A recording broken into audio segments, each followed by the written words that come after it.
Hello, everybody, and welcome to Saturday Night After Party. Now, honestly, I don't even really know what this show is. It's the first time I've ever done it, and it sounded like an interesting idea. And then I made this thumbnail, and I thought to myself, well, this is pretty cool. And I figured I'd see what I can do. So, so that's how I got here. And yeah, I mean, I have to think to myself, what's a good thing to talk about on Saturday night? Let's see if there's anybody in the audience. Since the stream came on from 1 minute to the next, my expectations are pretty low here. Let me check it out. And also, mind you, it's like the middle of the night, probably in most places. So nobody's awake and nobody knows this stream exists. I do see Empress NM here and Super Mario Brothers 3. You know, singing, I don't really do as much on this channel now. Sometimes when you sing and you sing a song that doesn't belong to you, then you get kind of notified that you've used somebody else's song. And of course, we're doing it for fun and we're having a party, but I don't want to. I'd prefer to steer away from that. And Super Mario Brothers 3 here. There's a guy called Super Mario Brothers 3. That's a real person. And he said that the thumbnail to this video reminds him of Mac and Me. And I'm going to tell you a secret that you probably don't even know. I've never actually watched Mac and Me. I don't know, I was a big E.T. fan, and when I saw the commercial for Mac and Me, it seemed like crap. Like, compared to the E.T. that I liked, Mac and Me looked like some cheap, stupid thing. Now, I could be wrong, maybe it's the best movie ever, but I've never seen it. You know what movie I watched tonight, which was fun to watch? Starship Troopers. I watched that movie. Sometimes I try to put on like a random older movie or something. Sometimes there's movies that maybe I'd seen once many years ago and didn't remember, or maybe caught like half of and never watched the whole thing. So movies like that, for me, I had a few of them. One was Starship Troopers that I felt that I never sat from the beginning to the end to watch it. And I did that tonight. Really, really happy with the experience.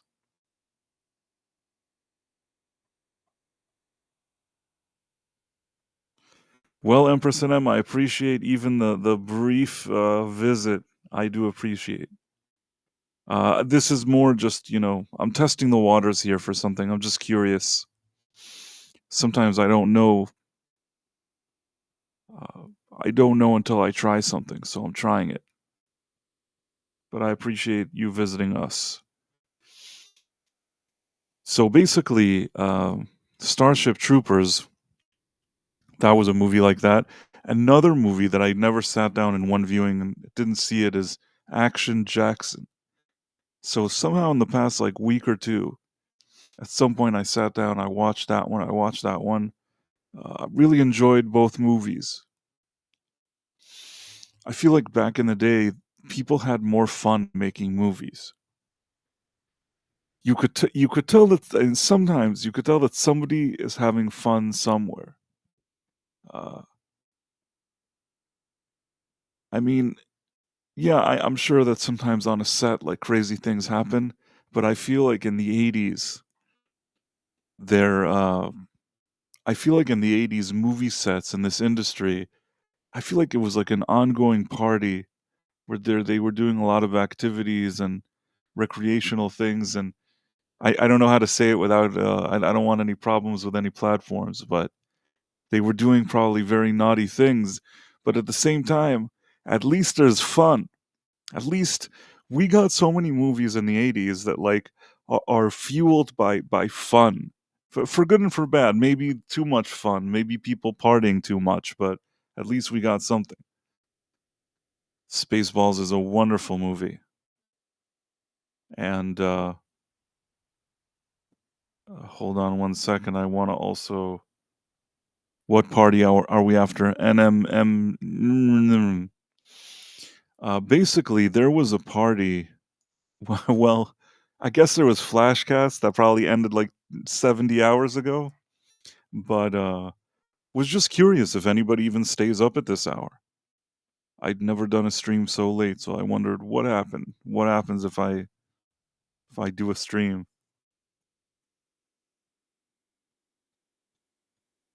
Empress and M says the Coca-Cola helped. They're worried now about offending the random snowflake wandering through the set. Yeah, I agree. And maybe they were greedy about it, and maybe there were also things that like people were having too much fun, or I don't know how exactly to explain that. But the idea that the people were like, I don't know, like to the extreme, like having fun all the time or partying, whatever you want to call it. Think of the movies we got. We got like Back to the Future. That's such an inventive movie. If you think about it, it's a great movie. We got a movie like Commando, you know? The I don't know, just things that like you never see, but between the Rocky movies and, Karate Kid movies, like just so much fun. Ghostbusters. I feel like sometimes the studios would actually, as much as they were probably douchey businessmen, there was at least like the understanding that they have to deliver something fun. There was like a minimum commitment to making it fun. Flashcast ended early tonight, which was odd. Till when does it usually go on? I don't even know. Thanks for letting me know, Super Mario Brothers 3. Uh, Eddie Murphy had a girl that wanted to party all the time. Eddie Murphy himself partied a lot. Also, he recorded the song with like Rick James. Really, there's. I think that the story is pretty much well known. Like if I'm not mistaken, it's kind of like what you see in the Chappelle program.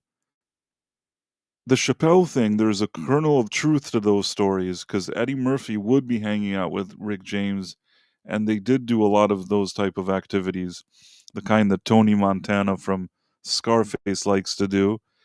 And I think that that's how he recorded the song because Rick James told him something like, "Hey, you're so popular now, we could go into a studio and record this song right now, and everybody's gonna love it."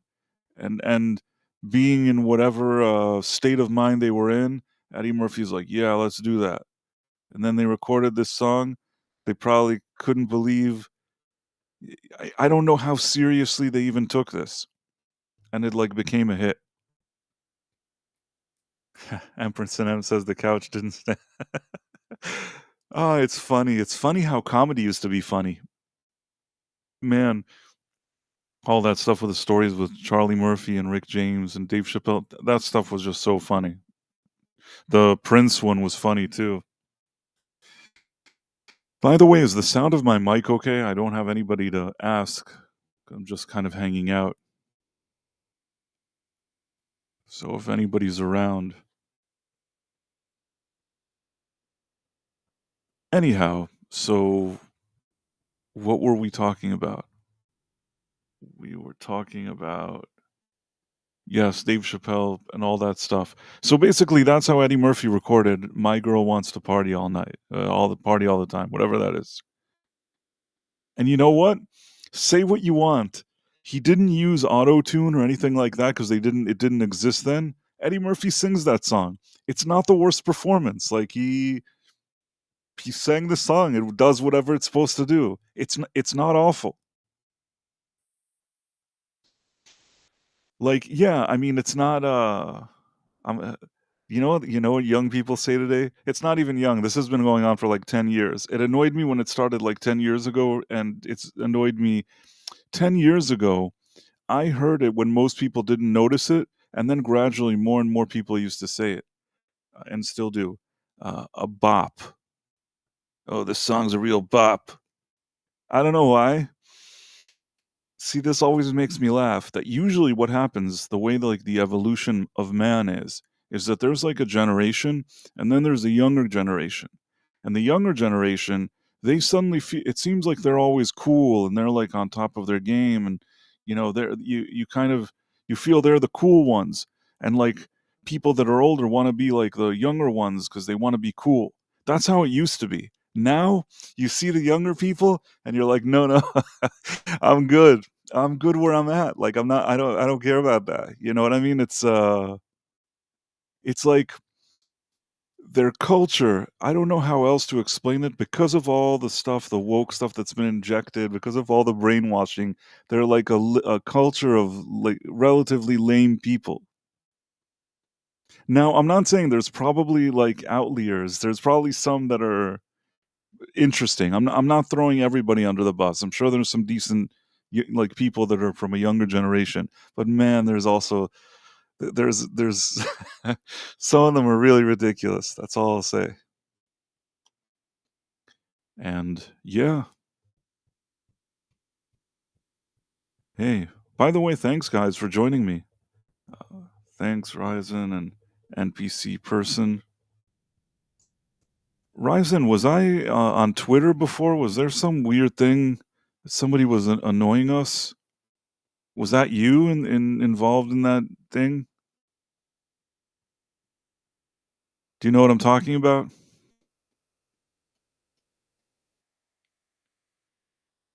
I hope I know what I'm talking about. So basically, hey, Stefobos, what's up? So I guess what I'm saying is that wait, we went all over the place. But I'll focus now on this thing. So what happened was is that Ryzen actually he put some kind of post about Snow White losing money. Not losing money, but Rachel Zegler being a flop. Now remember, she's a flop in every movie that she's in. Now this is 100% true. And there's some kind of wise ass there that's trying to sort of argue against what Ryzen was saying. Since you're here, I think I'm going to pull up this tweet. Now, I want to make it clear, this other person that's responding, I don't know who this guy is and never bother or annoy anybody, you know what I mean? People are online, they write whatever they want and they're entitled to their own opinions. I'm always open to hearing different opinions. It's just that I think that this guy that we're talking about, he isn't very informed. So, uh, I'm trying to see. I saw a video with Ryan Kindle's face superimposed on Rachel Zegler and his voice singing a song from Snow White. It was a fun parody. AI is going to dominate.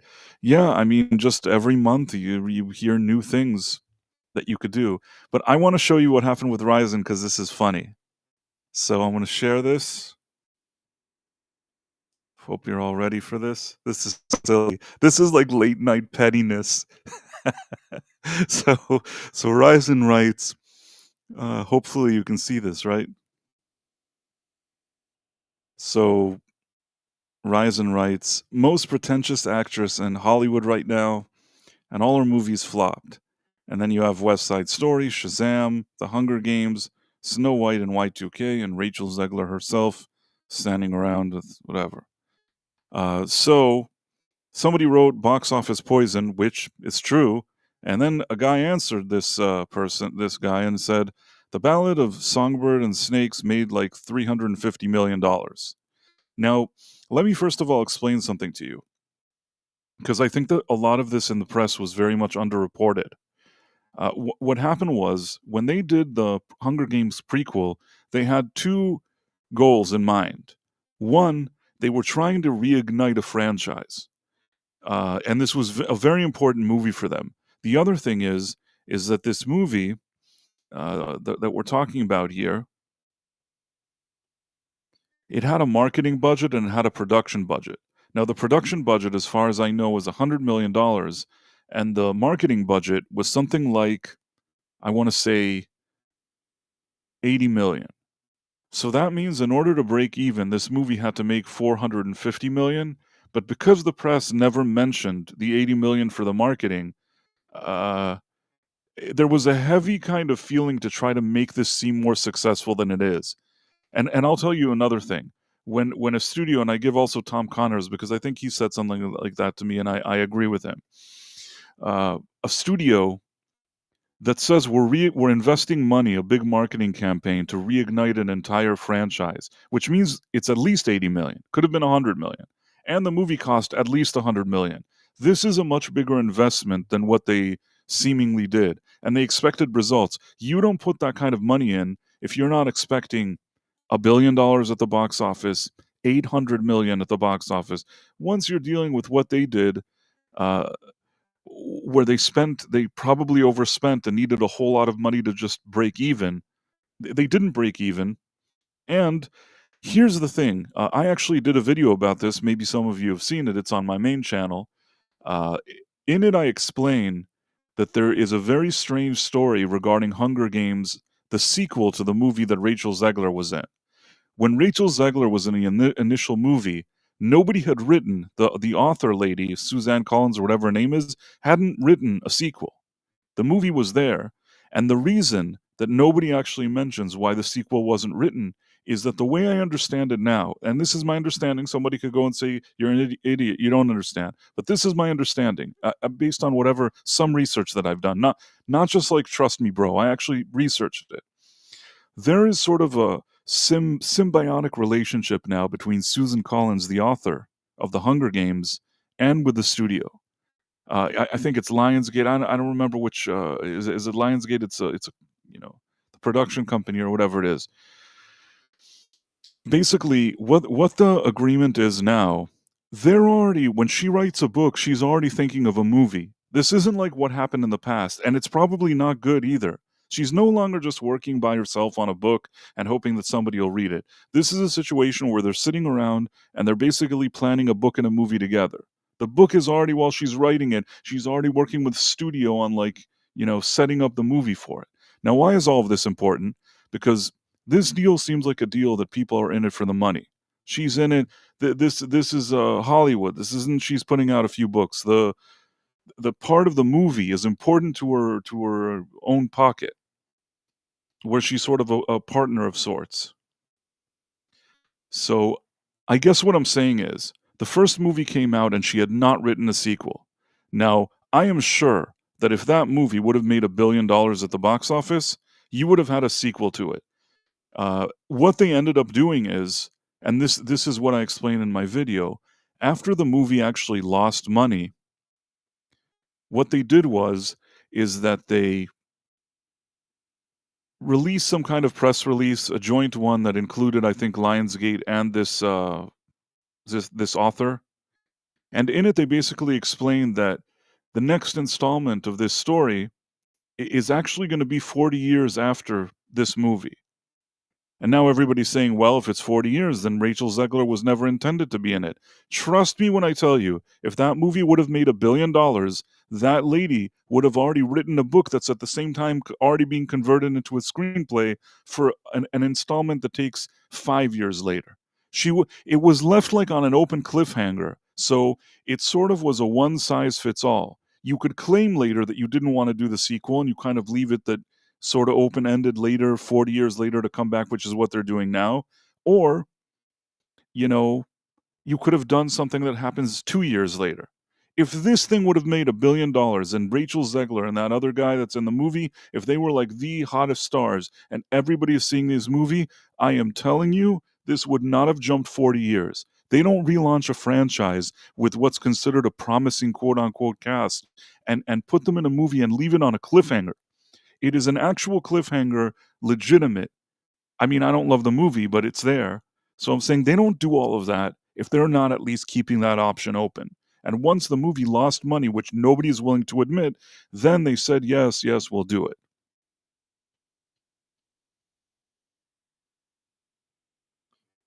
So this is what I think this guy doesn't understand. But again, I don't have anything against him. I don't know him. Uh, people are entitled to whatever. People are entitled to whatever opinions they have. But that was my response. Hopefully, Ryzen, you heard it. I don't know if Ryzen is still even here, but that was his tweet. Uh, NPC person, I don't like to be continued. This was an exact to be continued, but one that you're not it's not like Back to the Future that you end up actually getting a continuation. Whatever this is, they're gonna jump 40 years in the future and just say, "Yeah, what can we do?" Like, maybe they'll have, like, a flashback. Why even introduce a whole world of characters and an entire setup if you didn't plan to squeeze more out of it? Like, if everybody was money talks.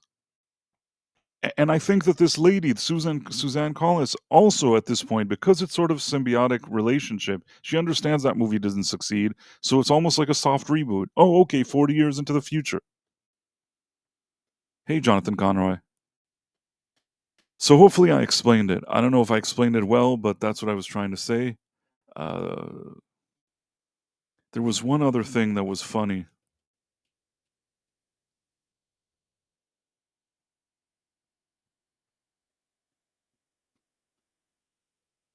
Okay, this is funny. This is a little bit of a late night investigation. Just so people are like, I want to combat the idea that there's a dude source. Dude, trust me, bro. This is Lionsgate, okay? This is the website of the production company for these movies. I want to show you what they're saying here. I'll skip to try to do the boring part, but the thing is, it says Lionsgate to adapt Suzanne Collins' newly announced Hunger Games novel Sunrise on the Reaping into major motion picture.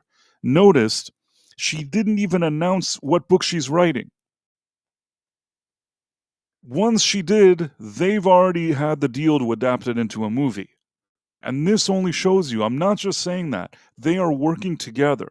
It's not just that she in a vacuum says, I may write a book now. You have an executives at a company and like some kind of deal with like a production company, a big one, and you're sitting around and thinking, how do we make money off of this franchise? That's that's the thought that's going on now. So there's that. And then it was announced today, chair of Lionsgate. So the chairman says, We're doing the movie." She didn't even write the book yet. We're doing the movie. And then franchise producer, they're going to return. They're going to do this. They're going to do that. And I'm trying to see. And he's like saying Suzanne Collins is a master storyteller and our creative North Star. We couldn't be more fortunate than to be guided and trusted by a collaborator whose talent and imagination are so consistently brilliant. And it's like I'm telling you, they're now working on a different level. So I assume that what happened was when Hunger Games Ballad of Song and Snakes actually lost money and they tried to revive this franchise, they probably told her, "Listen, this really didn't quite work for us. We need something, better to really bring people back into this franchise." And that's probably why they're jumping years ahead because that's their only way of unloading Zegler and whatever didn't work about the first one and trying to do something else. Now, it may not all be Zegler's fault. There could be another fault here. It's partially Zegler's fault because nobody's going out of their way to see movies with her. And they weren't even then. She was even annoying then. But I'll give them the minimum amount, not even minimum amount of credit because it's not credit, but I'm saying the lady, this Suzanne Collins, when she was in kind of her own home writing a book and thinking, oh, I really want this book to be something, whether you like that story, The Hunger Games, or not, it's not really my cup of tea. I thought the first movie was pretty good. All the other ones, like, I really annoyed me, and I think maybe I don't even know if I watched the final one. But the bottom line is, at least it had something that people wanted to see, even if I wasn't, so excited about it myself. She at least had some ideas. She worked on this project, and when you're already at a point that you're just like, okay, there's a franchise, it almost reminds me of George Lucas. George Lucas, I put him in a higher category, of course, but I'm saying it reminds me of him with the prequels. That and we were talking about we have these conversations, me and people all the time, how he kind of focused on toys. It suddenly became very, very important to him. Initially, he made those movies and he may have had the vision that there would be toys, but I think that he, first of all, especially the first Star Wars, let's say, he was thinking, just to make a good movie, mainly. I think that by the 3rd one, he was thinking too much about the toys, but really the prequels is where I think he was obsessed with, what about all the avenues of business here? And as much as I like George Lucas, I think that sometimes when you focus too much on all the money that's gonna come in, you're sort of abandoning the creative process a bit, or it's coming at the expense of a creative process. It almost feels, I'm going out on a limb here, like this has turned the property, including her and what she works on and how this works, into like a book and movie by committee. And if you all want to see something interesting, and this is an interesting little tidbit, is that when you go to Lionsgate website, people ask me, well, why would they cover it up? Why wouldn't they say? Yeah, there's always people like the guy that I showed you in that tweet. There's always people that that are like, no, no, it can't be. They would never just like do this and then try to cover it up so the press wouldn't know. And I'm like, yes, they would do that. And somebody's like, why? Why would they do that? And I can show you on their very website. They have something. This is a tab that they have on their website. If you go to their main page, you can click on a number of things, one of them being DEI. Now, this isn't me with like a tinfoil hat. This is a part of their website. This is it. It says like diversity, equity, inclusion. That's their website. They're really happy with it. They're owning the narrative. You know, they have DEI DEI pillars. I'm sorry, I don't know why this is making me laugh, but DEI pillars, executive diversity council, hiring process, uh, employee resource groups, DEI committee, a committee. All this like the supplier diversity program, LGBT, uh, partners with Congress for national lead lead. Oh, leading entertainment and arts or diversity. Do you at least understand what I'm trying to say here? If anybody's even awake to see this, um, I don't know. Does this look weird to anybody else?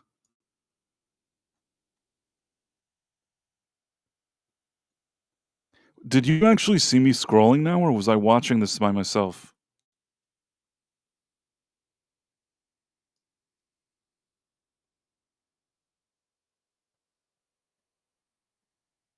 I'm trying to see. Something really odd is going on. Okay. Oh, I know what happened. I'm gonna make it up to everybody here. You guys didn't see what I see. I sound like that lady from Rings of Power. You didn't see what I've seen, but now you're gonna see it. Anybody that's awake, I think I was talking about their DEI program, but you couldn't see it. But I'm gonna fix it now. I hope you're all ready for this. This is what happens when you click on their tab that's on their homepage for their DEI program. So immediately, and this is like a tab, like they're like TV shows, movies, DEI. So they have like the gang, the diversity, equity, and inclusion gang. Uh, can people now see this? Are you guys looking? So this is the thing. And then, so this is the diversity, equity, and inclusion. You scroll, and then it says owning the narrative. At Lionsgate, we are dedicated to pursuing and embracing diverse talent and perspective across all aspects of our business and our community.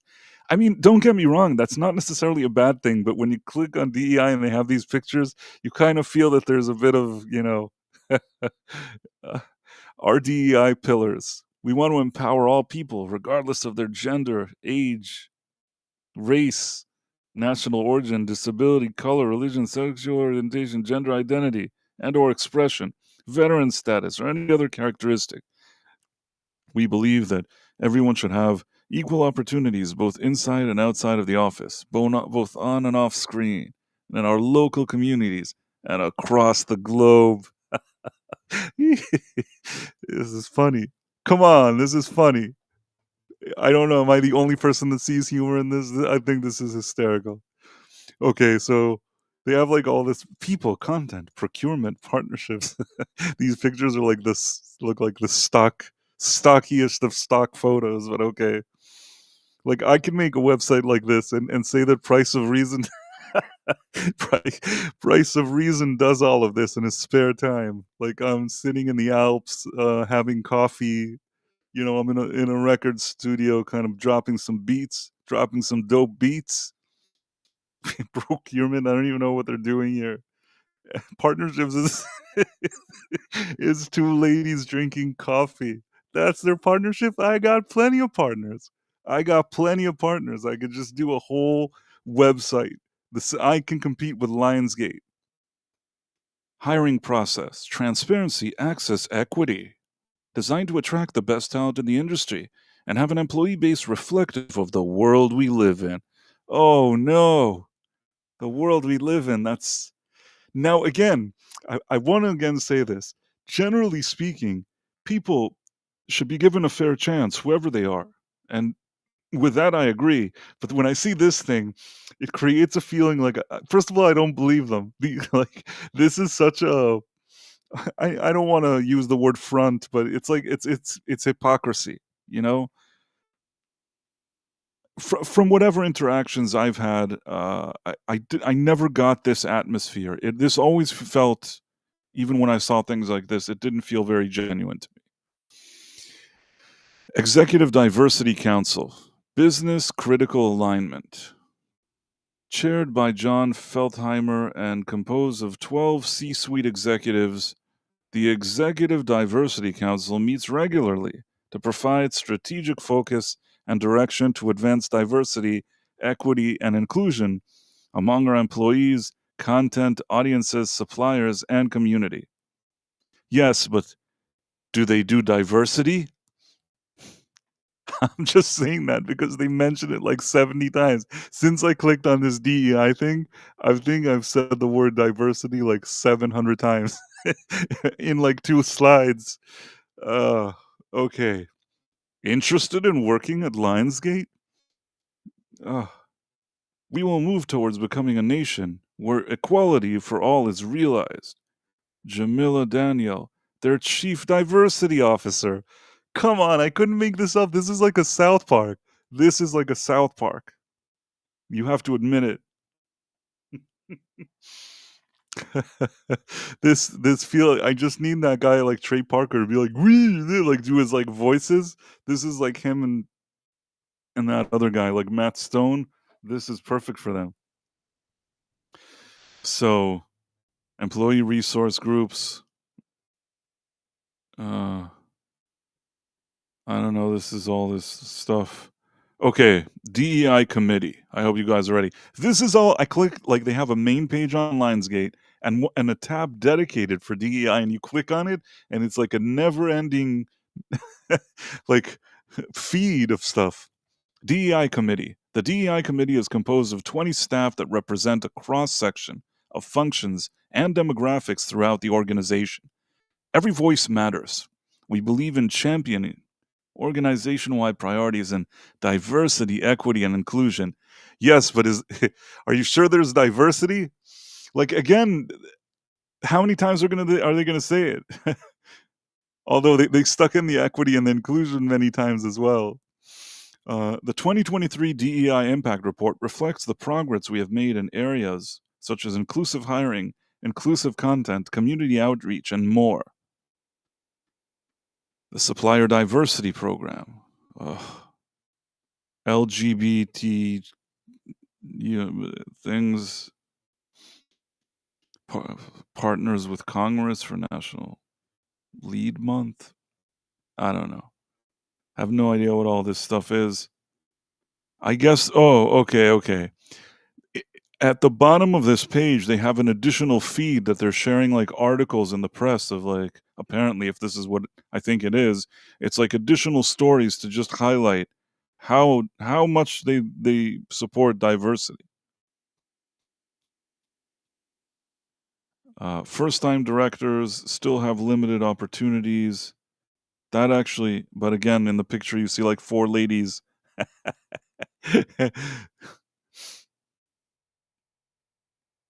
I don't know what to tell you. Oh, behind the camera. So it's 54% women, 45% they have people of color, 43% women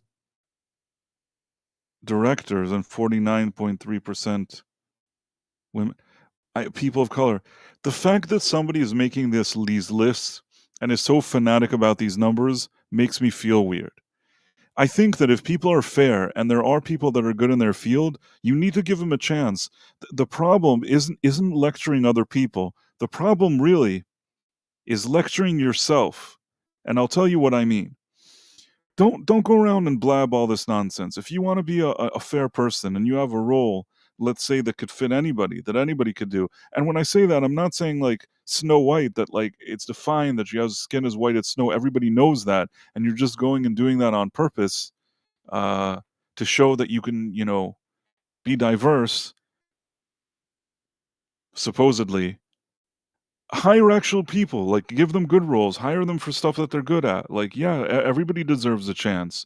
This is if you were good people, if you were really good people, then you wouldn't need all of these programs. You'd already be giving everybody a chance. You'd be looking at who is really good at stuff, and I'm sure that sometimes it could be something that, somebody that you consider quote unquote diverse, and somebody could be somebody that's not diverse, but this obsession, this is obsession. This is a weird obsession in my opinion. Just my 2 cents. They have to, again, I do believe that probably throughout the years, there were moments that people that were diverse didn't get a chance. Uh, I will say this from whatever experience I have. I have been through in a number of situations that people that are seemingly exactly like what we're seeing here on this presentation and website and major studio. I've seen people that act this way, but then when push comes to shove, I see them. I've seen. I'm not saying them, all of them, but there were a few instances that I actually saw firsthand. Somebody acting the exact opposite, meaning that not only are they preaching for this, they don't practice it, and I saw it on a number of occasions, and that's what annoyed me, that there's certainly people that are hardworking that maybe don't get enough shots, and you can be good, open-minded and let people show their value, but at the end, pick people that are good for whatever jobs, and don't try to just force things that are not organic just to annoy people, or whatever it is that you think you're doing. All I know at the end is that with all their political correctness, in this Snow White movie that Disney did, it basically took away. Uh, I saw. I was going to say Seven, but actually, I saw that guy on that interview with Piers Morgan that Nerdrotic and Critical Drinker were there. Uh, he was saying that actually because of stand-ins, and I agree with him because I know that this is the thing. Along with stand-ins, probably like 14 or 15 people didn't get work. 15 people who are like little people working, in entertainment. There also aren't a million little people working in entertainment. So taking away like 15 jobs for people is something really, really mean. And Disney had already auditioned people that were little for these roles because they planned to have real life dwarfs at the beginning, and they've just pulled the plug on all the people. All the people that were auditioning and thinking they're moving forward and whatever the circumstances, rug was pulled from under them. And at the end, I think that a lot of people don't know. I've said this before. I've actually I've met people from that group, also from things that I've done. And first of all, anybody that I've met from this, group, very nice people, at least my experience. I can't say that all of them are, but because I don't know them all, but people that I've met made a good impression on me. And the other thing I'll say is that I think that a lot of people don't realize that if you're a little person, you have a disability. It is being disabled. If you're a little person, you also have a lot of medical problems throughout your life, sometimes life-threatening ones. So when I kind of saw it more up close, uh, and understood that, I kind of, I have a different outlook. It's easy because of their size to think of like, "Oh, they're very little," but the thing is that if you actually get to know them as people and you see the kind of even medical and personal challenges they go through, uh, I actually it's not easy, that's all I'll say. It's just it's and also another thing, usually when people have a disability, then other people are like, "Well, they have a disability, so they'll be nice to them." But because of the whole little person thing, I think that a lot of times little people, they're just, like, kind of ridiculed. They do not have it easy. Like, it is not easy to be in that position.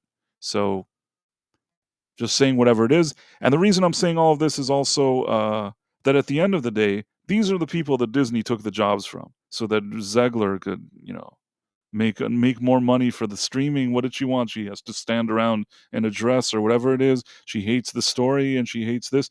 The only people that loved this story probably were the people that you just fired them from all their jobs. Not only that, I've never met personally like a little person that you tell them Snow White and the Seven Dwarfs, especially people working in entertainment. This is the time that they say, okay, this is the point where no, they're not going to bring like seven giants to be in this role. This is the roles that we get. And yeah, so from all their diversity, they basically took a group of disabled people and threw them out. That's all I understand from all of this. Even the diversity replacement that they had, like the forest diversity gang or whatever they were, hipsters, the baristas or whatever everybody calls them, the doofus hipsters, those guys were basically written out, but they still stayed in the movie. So those guys didn't lose their jobs, but the initial people that actually were the right people for the role, they are the ones that lost the jobs. Yeah,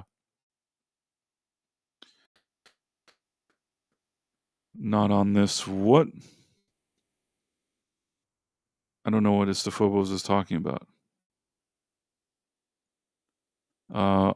I still want Tom to do his idea of remakes. Little People Die Hard with all with Little People Kill Bill.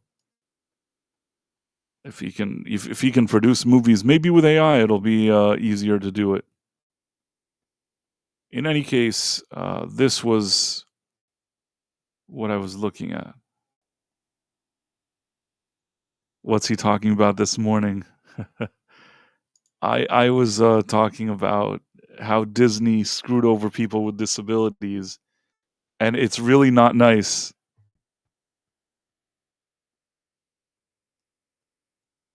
Like with all of their diversity and inclusion.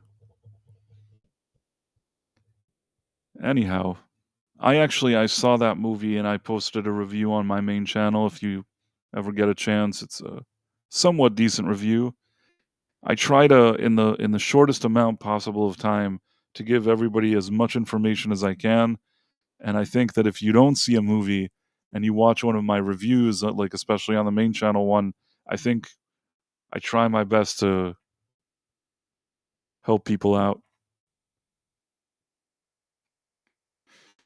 Anyhow, it's very nice that anybody even showed up for this. I'm surprised. If I try another one of these, I'll do it probably a little earlier, or I don't know actually, if earlier or later. We'll see. If I ever do one again, this could be the last time ever that such a thing exists.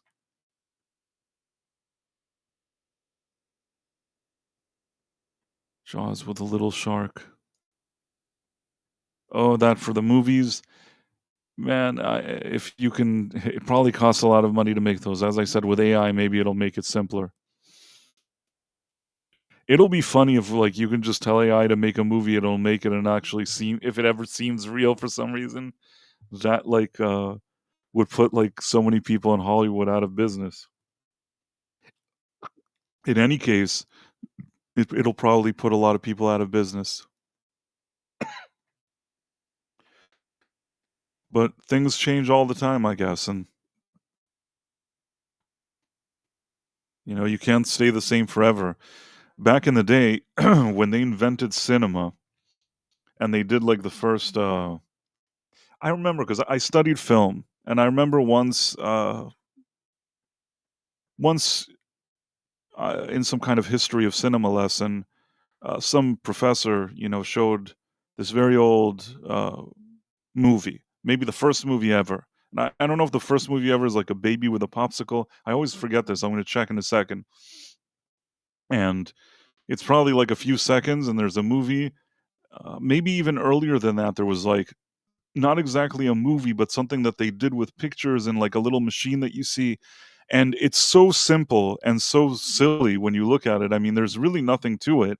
But what it was explained was is that when they saw it, that was the best thing that ever happened to them. Like the way you felt when you saw Back to the Future, some guy in like 1901 or I don't know what, some guy saw some like, baby eating a popsicle, and it was the best thing that ever happened to him. Let's see if how do we get, like, the first movie ever? First movie ever. Movie ever made. Okay.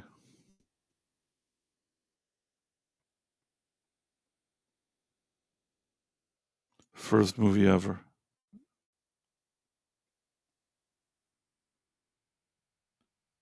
What was the first movie ever made? I guess this? I don't even know what this is. Is this ugh. Oh, okay, so this is what they used to do. They had, like, these pictures. Do you see it? Ugh, show the thing. These people are annoying me. Okay, this is the first movie ever made, I guess.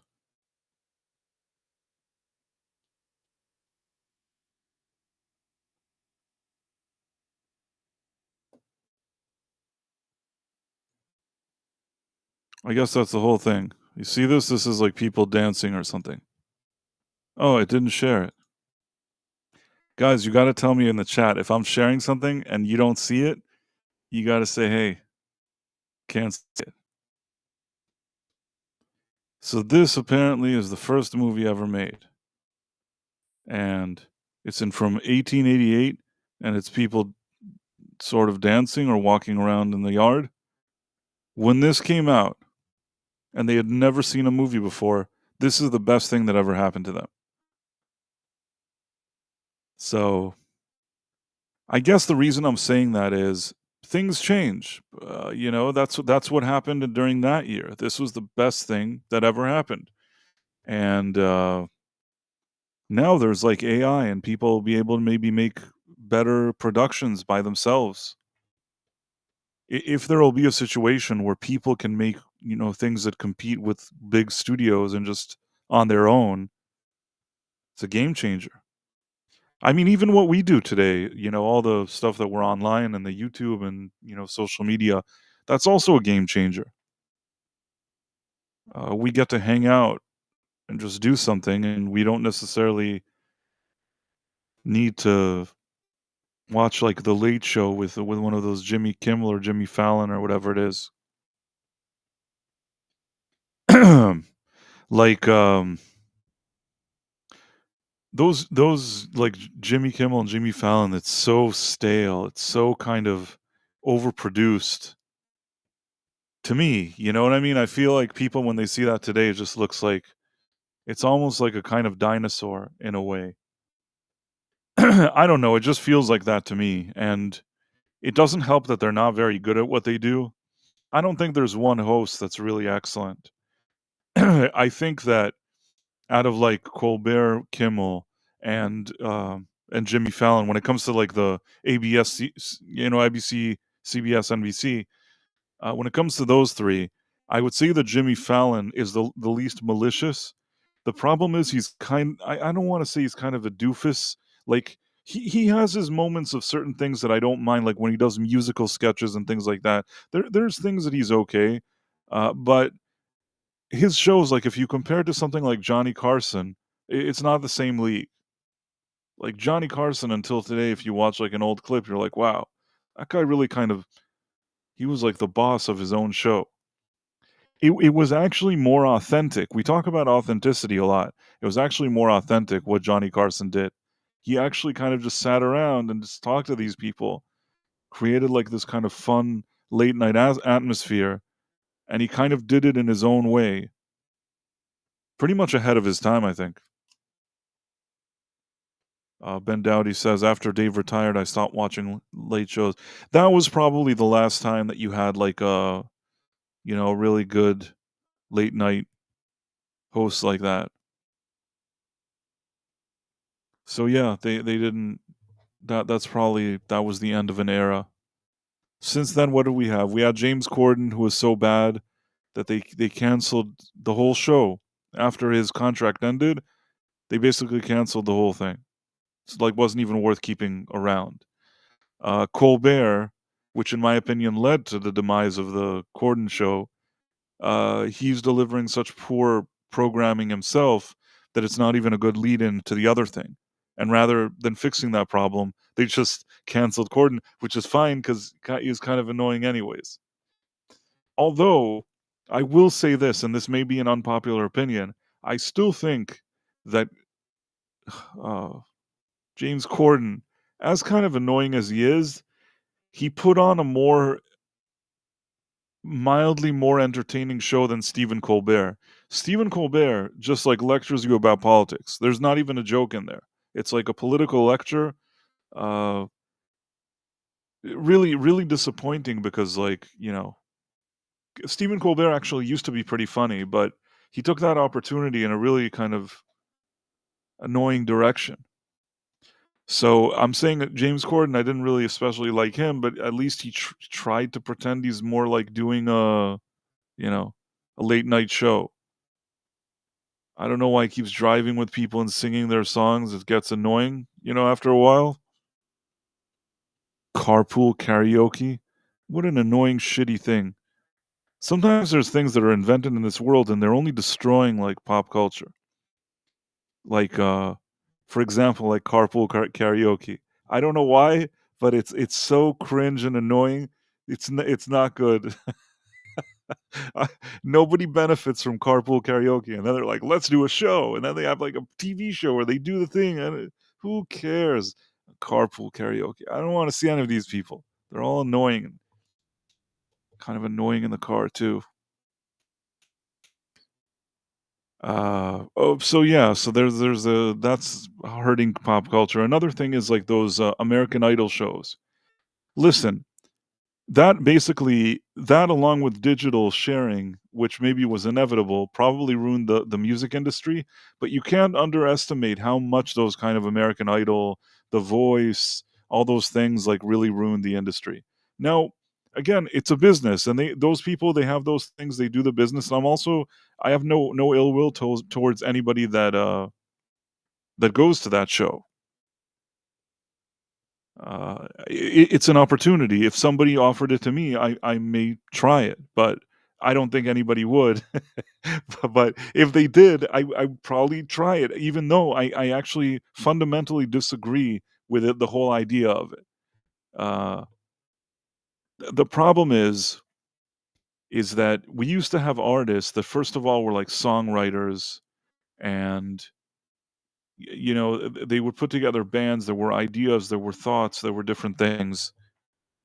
And today, rather than like somebody being a songwriter and a musician and like looking for more depth, you have just people that are like, can I sing these notes? Like, there's a song that's popular. Can I sing it note for note? Can I sing it exactly like the person sings it? Even if you can, it doesn't make you a great musician. It doesn't make you an artist with actual character in your voice, usually. What it makes you is like a very vanilla and generic person that can hit the notes. It could be even a very, very lovely voice that hits all the notes, but that X factor, ironically, that factor character, that additional edge is usually missing because of the way. Now, once in a while, even like this show can uncover a person that actually does have some talent. Like, it's not that I personally really listen to her music, but I would say that Jennifer Hudson really is a very good singer. She didn't even get first place. I think she gave her like sixth place or something. But Jennifer Hudson, for me, it's crazy. If she got sixth place, she's Jennifer Hudson. maybe I'm wrong, I could be that I'm not remember this correctly, but I thought that she got, like, 6th place, which, man, I mean, that lady has a really good voice. Not music that I especially listen to. I'm not saying I don't sit around, like, listening. I don't know even what she's really released, but anytime there's, like, an award show or something and she comes out and she sings, I'm like, "Okay, that lady knows how to sing." But, for every, like, Jennifer Hudson, you got a lot of just, forgettable stuff. Things that what you know why they don't become big stars after that? Because they're all kind of generic and whatever. And the problem is that after this whole American Idol and The Voice, everybody's expecting, that everybody will come out and sing like the generic vanilla thing and hit all the notes.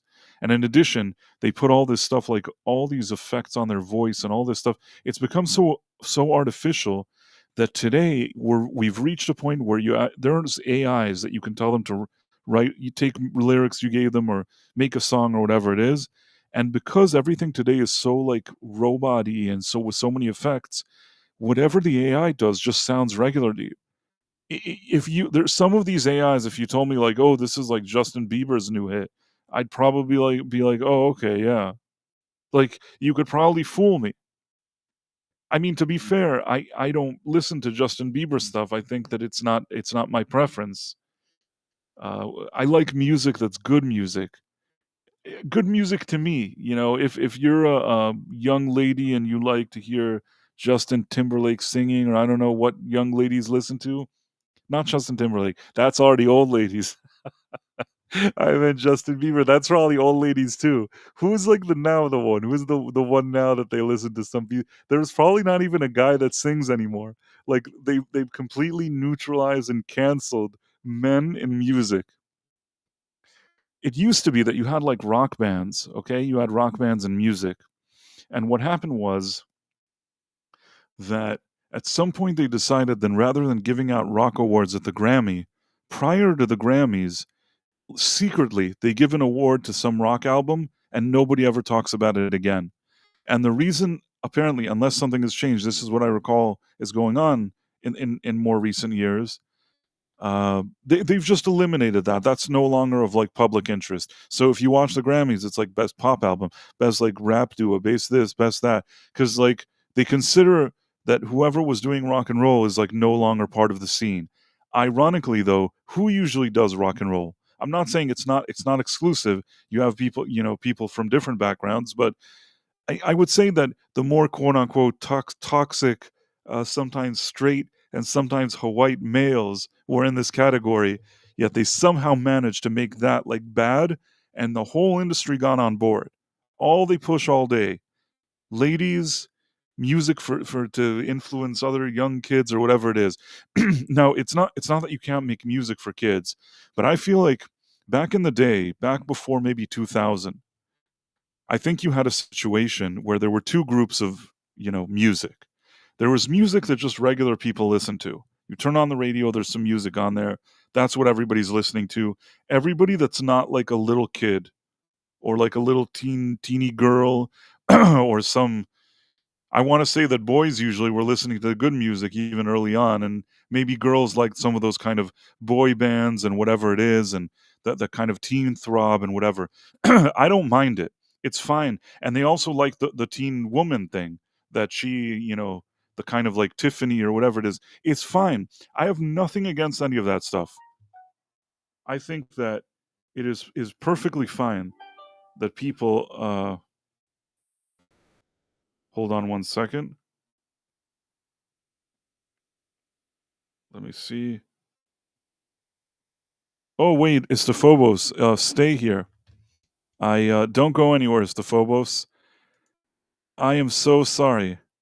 I am the worst. I feel terrible. I feel terrible. It's the Phobos. I want to extend my apology to you. First of all, I'm going to share this tab. First of all, it's the Phobos gifted One Price of Reason live membership, and that was very nice of him. Thank you, Mr. Phobos. Thank you very much.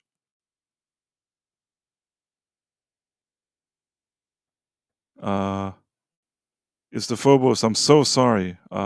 Really, this is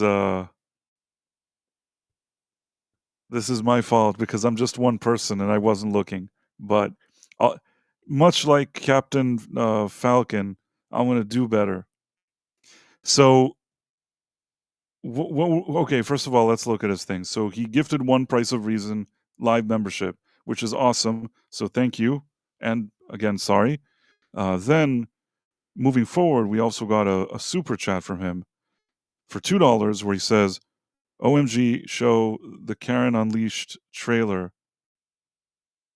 Hollywood is doomed." I don't think that's something new. The Karen is there is a Karen. Okay, let me see if I can find it. Karen Unleashed trailer. I thought that actually existed for a while now. No, Karen. Okay.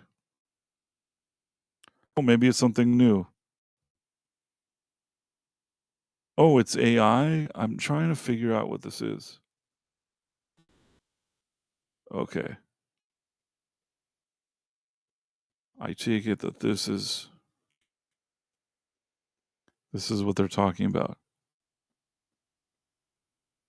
Hopefully, people are watching.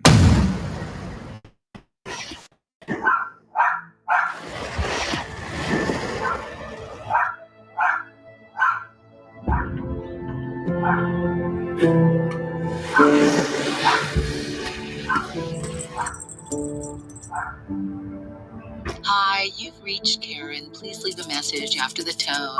Karen, what the fuck is wrong with you? Shut up, Mom. For Christ's sakes, it's out of the question. You fucking moron! Didn't you wear that yesterday? Hey, you sexy lady, come here.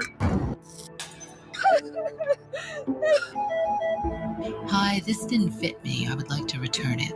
I'm sorry, ma'am. We don't accept returns. Let me talk to your manager. The manager isn't here right now. He can't talk to you. People have been stepping on me for too long. I mean it, goddammit. We deserve refunds. I'll track him down if it's the last thing I do. What did I say about giving refunds? This is kind of funny. Say hi to Reddit, motherfuckers. Let me know if you want to start a loyalty card.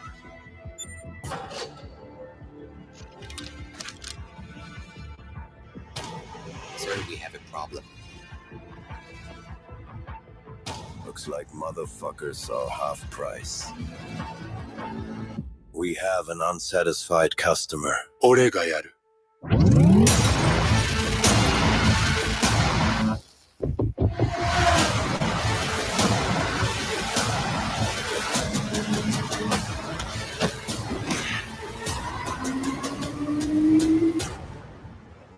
I've been reading a lot about my rights as a citizen lately.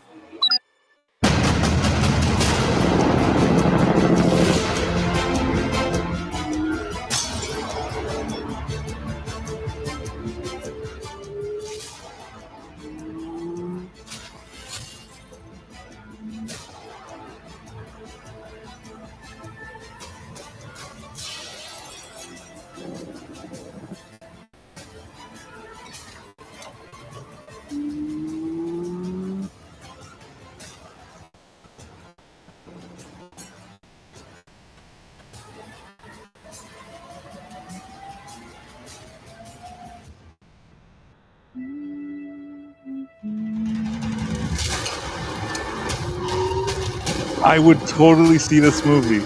I would totally go see it. Whatever this is, I would go see it. It looks hysterical. Even though, I guess... Ma'am, you know anything about an incident with a roller skater? This is fucking harassment, and I will sue you. I mean, was that all AI? Because if that's all AI, it's amazing. It is amazing if it's AI. I'm just like shocked. I have to find out like how they did that. That was just fantastic. Like it seemed like it could be a movie. I mean, the thing is, it seemed a bit AI-ish in parts, but man, is this thing getting better? This is like crazy what we saw now. I mean, really opens the door to some interesting possibilities.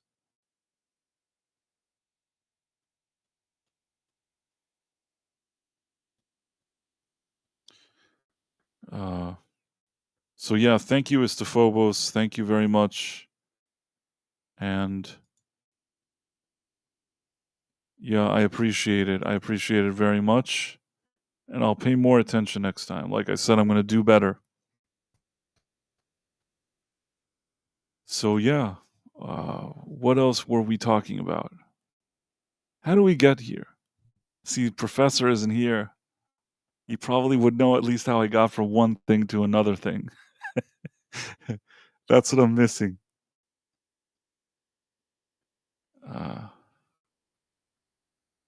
Let's see for a second. I'm trying to go back and seeing. So music, okay. So basically, they removed the men from the music. And now you only have crappy music. And not only that, and this is what I started saying, is that there used to be like the group, the music for the adults and then the music for the kids. And you know what was good about the ones for the kids? You knew it was for kids. Meaning adult, like people that are not like teeny boppers, they wouldn't be sitting around like, blasting, Tiffany on their stereo all day. Now again, nothing against Tiffany. I actually know that years after that whole career she had, she would like perform with rock bands and sing, and she actually has a very solid. From what I remember, I think I even saw her performing once somewhere with like a rock band. And you know what? Maybe when she was a teenager, she performed at shopping centers, and it was kind of cheesy and whatever it is, and maybe that's what she's known for. But she actually can do music beyond that. Probably nobody will give her a chance to do that because it's really hard when you build your brand on one thing to be something else sometimes. Not impossible, but it's hard. Like if tomorrow I was suddenly like if I suddenly like replaced Lester Holt on NBC Nightly News, that would be strange. Although kind of funny. At this point, what does it really matter, But imagine like people are tuning to NBC and then I've replaced Lester Holt. They have to see this thing with a spaceship too. There has to be like a spaceship and me sitting around like this and telling them the news. I wonder what would happen. It would be like there would be like a paradox, like in Back to the Future, if that happened. But yeah, I like calamari as long as it's not overcooked. Well, that's good to know. And how did we get here? That is a good question. That is a good question. How did we get here? We're all probably are asking ourselves how we got. James Caserta. Price was in a room full of 11-year-old watching Snow White, booing. You know what? Surprisingly, in the theater that I went, I feel like there were people from a few different generations. Meaning, I saw somebody like around my age, like some middle-aged people. I saw like a few people who were older, and then I saw a few younger people. It was a strange mix. The one thing I'll say is it wasn't a full house. It was like it was an IMAX screening, which usually attracts more people, and there were a few people there, but man, the majority of that theater was pretty empty.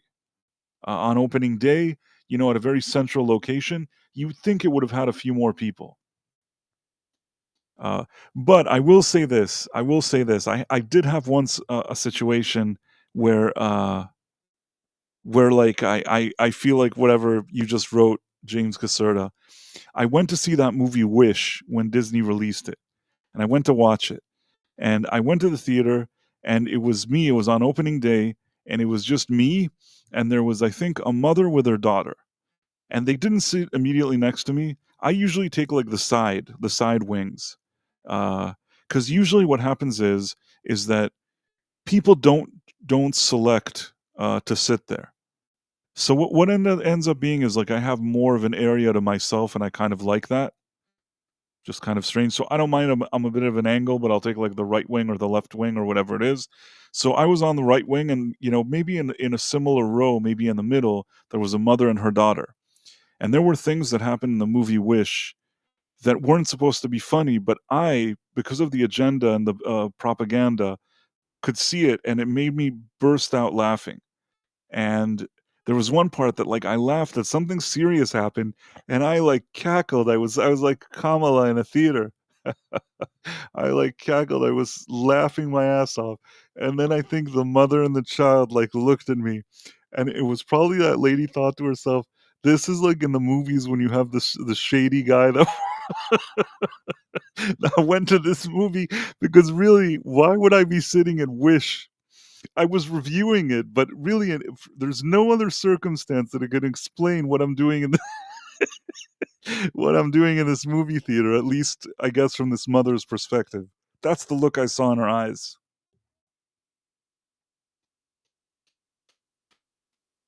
Um, I have met Debbie Gibson.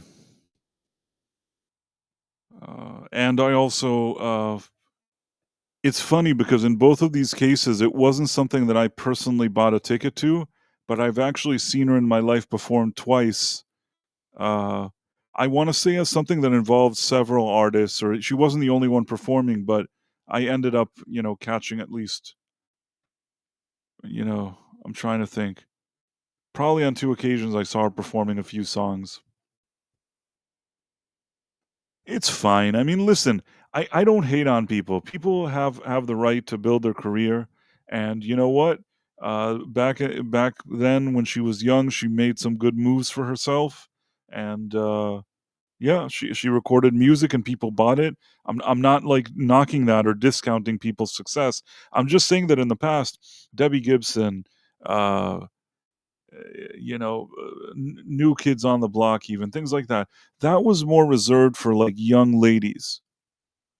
That was like the place you play it for the young ladies, and it somehow the young lady demographic has taken over the entire music industry. That and hip hop. And in my opinion, back in the day, this is just my opinion.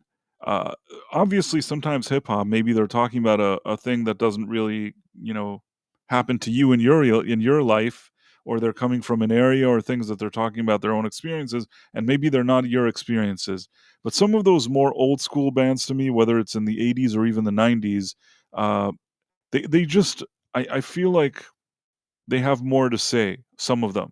You may like what they're saying, you may not like it, but I feel like as rap, like every year, that genre that started off to me, in my opinion, as something rather interesting, also became very kind of in its own way, very corporate-y and watered down as well. It used to be that like whoever rapped actually had to be saying something. Now it's like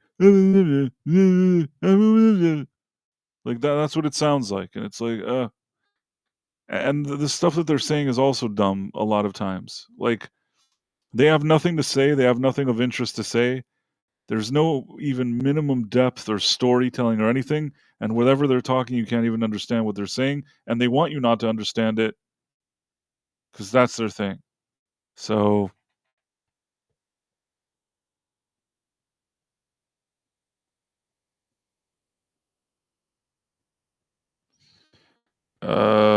I see some weird things in the comments, which is don't really know what to say. In any case, what was I going to say? Debbie Gibson was on Broadway in Les Mis. Yes, when I met Debbie Gibson, it was more along the time that she had already considered herself somebody that does Broadway, and can't really give additional information. But there was talk about maybe her going and doing some tour, things like that. Uh, the thing is, though, this is just I'm going to cut out all the stuff that I probably shouldn't be mentioning. But this is what my take was. She really wanted after the Broadway thing to be considered like a different artist. She's the new Debbie Gibson. But the thing is that, and I think that she's like, how do I make shows where people listen to like my new music? 'Cause now she's already like an older, just an adult. She's not a 16-year-old kid. So some of these songs that she sang when she was 16, they're kind of silly and fluffy and whatever, 'cause they were what they were. And now today, people wanna book her, and she, like, maybe wants to present herself as, like, a more serious artist, but people are like, "Can you do Only in My Dreams?" And then she has to sort of I guess, keep reliving, like, her life from, like, a 16-year-old girl. But you know what? Whatever puts the food on the table. If you have something that you do in pop culture that's worth enough for people that you, until this day, can make money going out and singing like Electric Blue and Only in Your Dreams and I don't know, whatever. I don't even know. I think those are songs that she sings. If I was pressed, those are probably the only two Debbie Gibson songs that I would recognize. The dream one is like it's whatever that. Only in my dreams, real intimacy. Something like that. So that's the annoying dreams one. The other one is even more annoying, Electric Blue. Electric Blue. I don't know anything beyond that happens in the song, but that is already like a bad start. Like already the chorus is annoying right out the gate. Not that the Only in My Dreams wasn't annoying. That was pretty darn annoying as well. Oh, okay, Super Mario Brothers 3. Shake your love, just can't shake your love, or something like that. I think that's what the song is. I'm ashamed that I actually know. Lost in Your Eyes was written by Debbie Gibson. This is where I get off the station, Tim. I don't know that song. I don't know what Lost in Your Eyes is, and I feel like a better person for not knowing. But yeah, so what, and I'll tell you what happened. If you're wondering why the little girls took over the entire music industry, then I'll explain it to you. And this is the sad part. Much like all the other stuff that's happened in entertainment, that things became too corporate-y and too by committee, that same thing happened with music. I'd say around the 90s, that was the last time, the like 1990 to 1995 was the last time we got a run of really cool bands and cool music. It's almost unbelievable that we still were able to get something like that at that period of time. Because the 80s went more synth and were less rock and roll, and then 90s. And even though Nirvana isn't my favorite grunge band, I still think that they opened the doors that at least, Kurt Cobain could take that credit. When you had bands at the time like Alice in Chains, which to me is the far superior Seattle band, you had bands like Soundgarden, Chris Cornell, just wow. And Stone Temple Pilots, not from Seattle grunge, but they're kind of grungy, in my opinion. Faith No More. There were like really good band. And Radiohead in their like good days. Even Metallica, up until some people like the Black Album, some people don't. I'm okay with the Black Album, but I can understand why it's not. If once you already listen to like Master of Puppets and Justice for All, yeah, you kind of understand that the Black Album was just kind of to get the normies on board. The problem is that after the Black Album, instead of bringing on board the normies and being cool rockers, they came. Metallica kind of became the normies, unfortunately. At least when they're songwriting, like they're like, "Oh, Load, Reloaded, Unforgiven, Unforgiven 2." They became like when a studio makes money and they just want to keep recycling something, and I feel like they've never really recovered. I mean, they still tour and everybody loves them, but you know what I mean? They haven't brought anything edgy after that album. Uh I designed a record cover for Tiffany. Could have been. Really. I I've actually met her before, actually. But I only talked to her for a few minutes. She seemed very nice. To be honest, she seemed really nice. I don't know, that's not it doesn't you never know, somebody could put on an act and make it seem like she's nice, but all I can say is the impression that I got was that she seemed really nice. Make of that what you will. She could have fooled me. Maybe she's not, and I was fooled. But that was my takeaway. I'm kind of good at reading people. Like if I even see somebody and talk to them a few minutes, I could really sort of uh kind of like an instinct. I kind of feel the vibe of the person. You can tell if it's kind of a person that's kind of cool, or maybe something about him is kind of not so cool. Uh, it may not be 100%, but usually my instincts are pretty good. That's what I can say.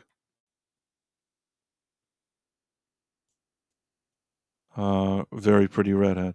So yeah, so basically what happened is during those years there was all these cool bands, but what happened is that all those cool bands, it turned out that they're all like doing H, which caused a lot of them to have real problems. First of all, hard for record labels to count on them to show up for shows, to record albums, to do whatever they want. The record label wants to make a ton of money. These guys are like the opposite of that. And somehow, as a counter, while all of this was happening around that time, you know, they released Britney Spears, like "Hit Me, Baby, One More Time," or whatever that was. From the moment that "Hit Me, Baby, One More Time" came out, that is like if we actually went over and had like a time machine, like when Doc Brown, you know, the day he thought of the flux capacitor with the toilet. So the day that they released like "Baby One More Time," "Hit Me Baby One More Time," if we had a time machine and we like needed to fix music, one of the things, at least one of the stops in time, is we have to go and make sure that song never gets released. Like that song cannot get released. That opened the door to a bunch of crap. They're like, "Oh, we can take a young lady who sells for girls and then some adults are okay with it and everybody likes the video and we're selling a lot and we made like something like a one size fits all." So somehow she was like a teenager, but they tried to make her as if she's appealing to it was very kind of slippery whatever went on there, if you know what I'm saying.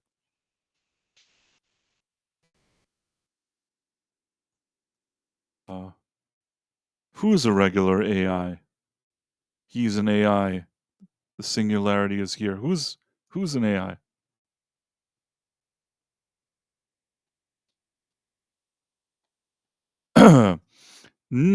Says Price has met everyone. I wonder what he does for a living.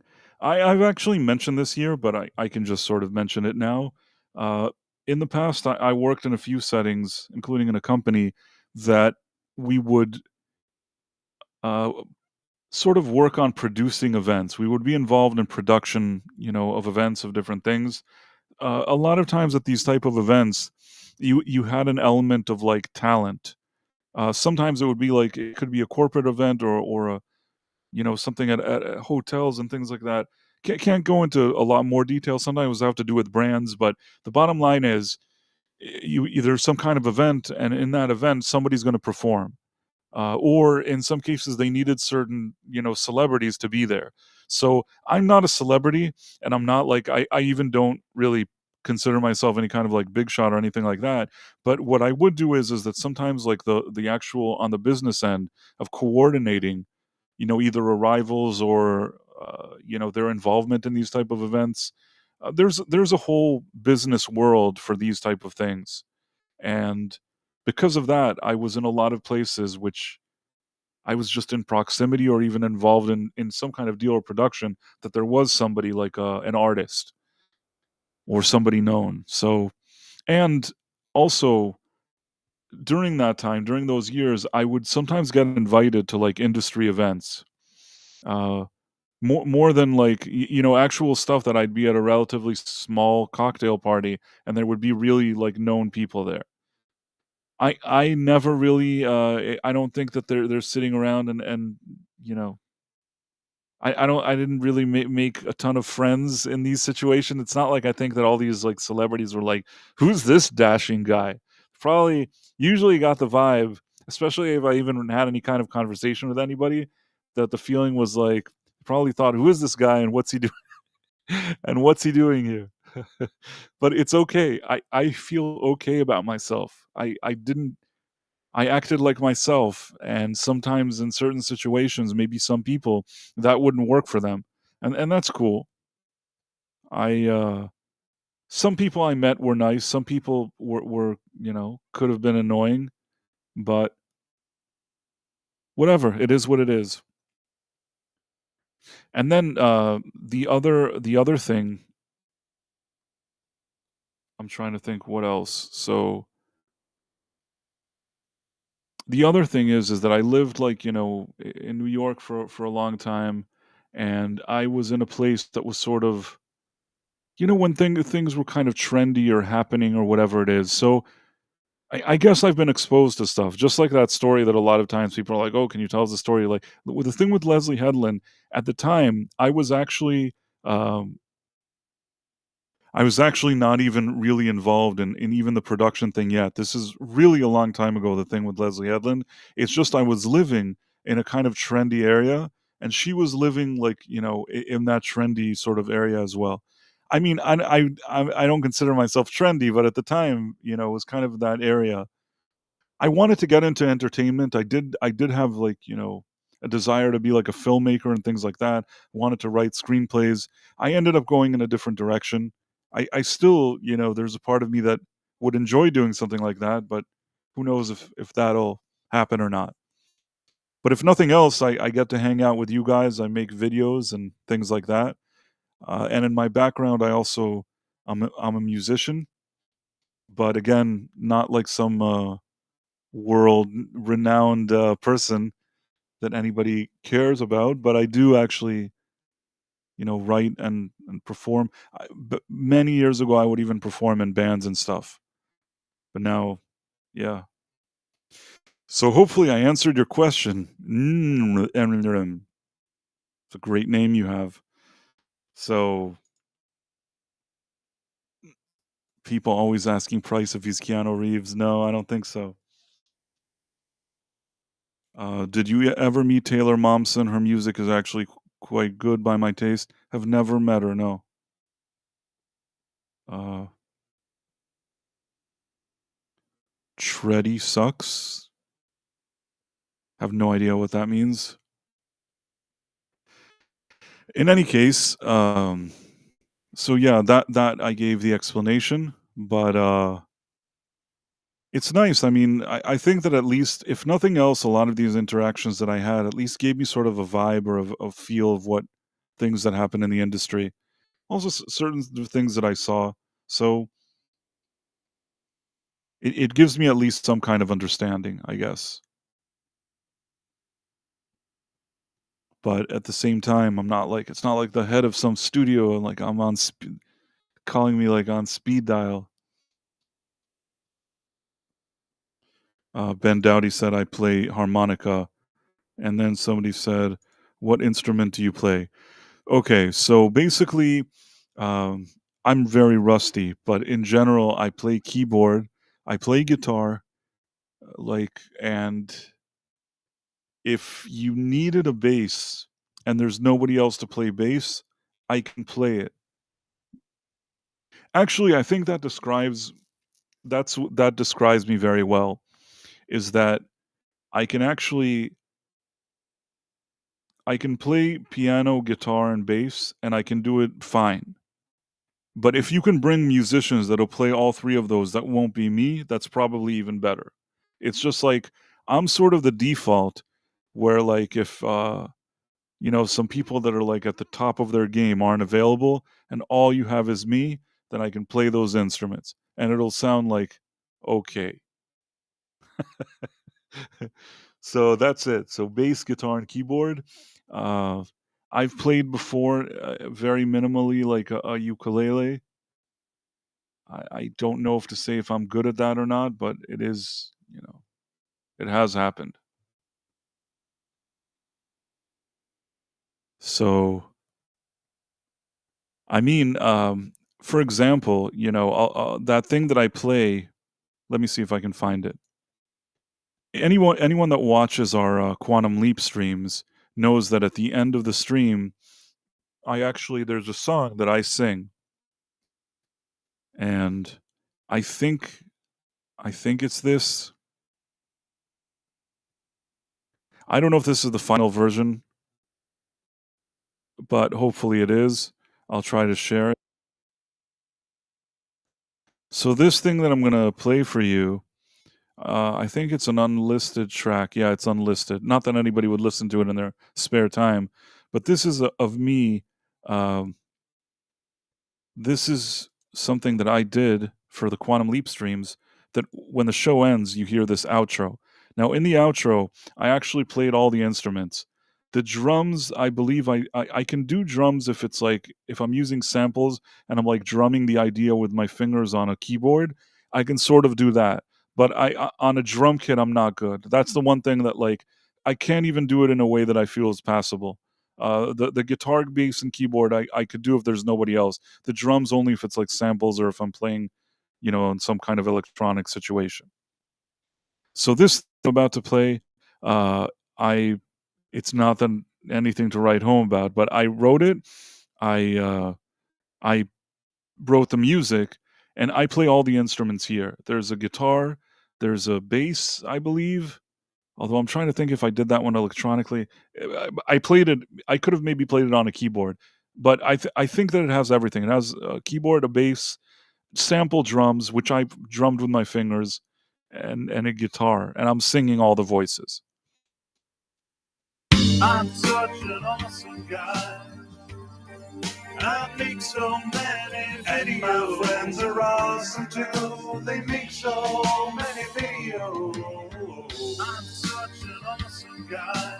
Rum, rum. I make so many videos. Now we are an awesome group making live streams for you. I'm such an awesome guy. Rum, rum. I make so many videos. Thank you all for tuning in today. Yeah. I'm such an awesome guy. Rum, rum. I make so many videos. Awesome guy making videos.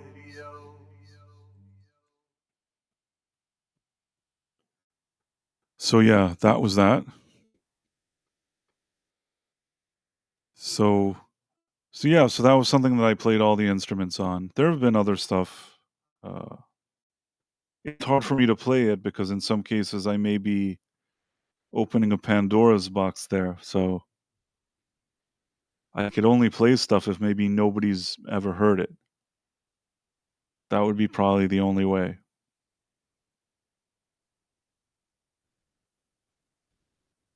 I'm trying to think. I don't know how I would do that. I don't know why it sounds a bit AI-ish. It actually isn't. It really is me singing and everything. Like I did everything. It's not an AI. I promised you. How's it going, Mephisto? Oh, sorry, he's just playing.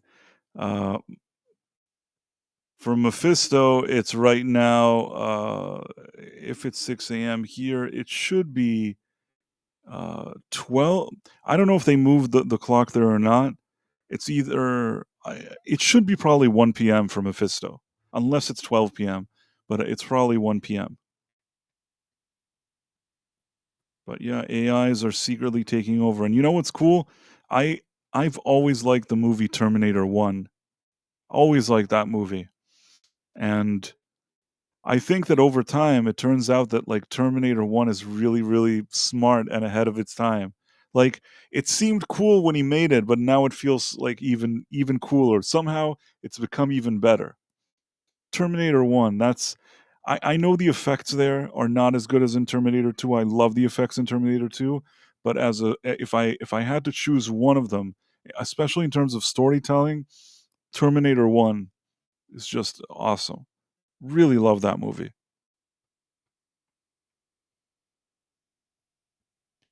That's right. That's why when I saw your name, I also thought about it. Am I on the episode for Terminator? I don't remember now. I remember you asked me if we're gonna do like a movie, and I thought I was gonna do the thing. I don't know.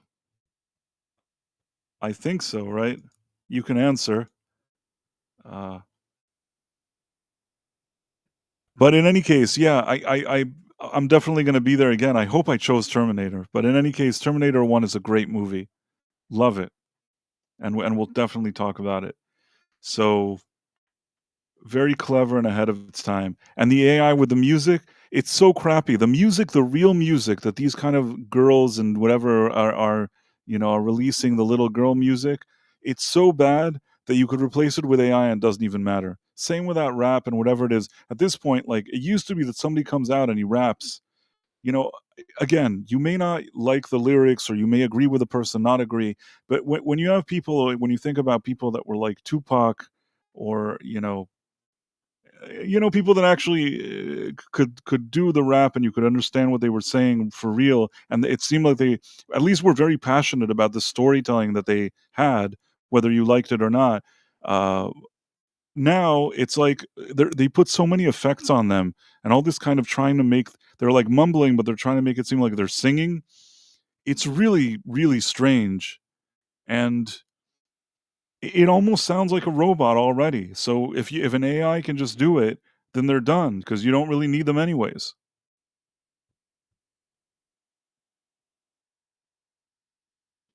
Demolition Man predicted that Taco Bell would win the first food wars and actually did. I don't know. Chick-fil-A is probably it's the first and only answer you gave me. Okay, good.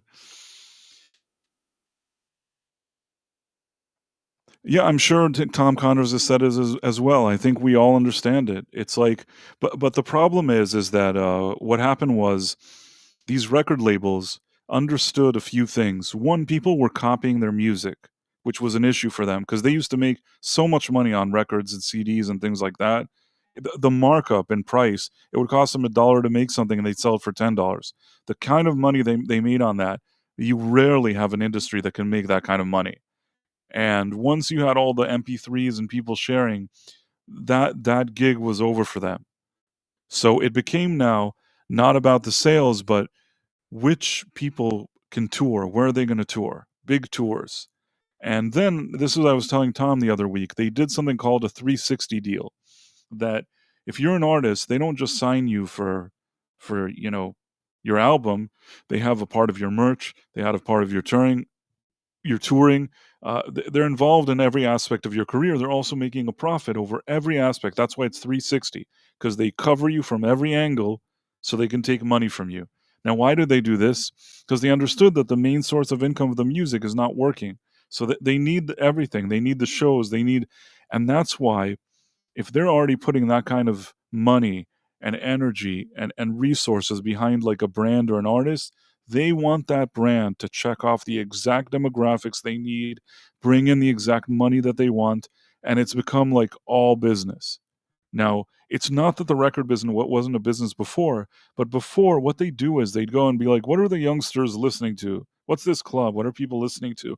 And that's how they kind of hire people that they thought were cool, that they were the next big thing. It's not cool in the next big thing now.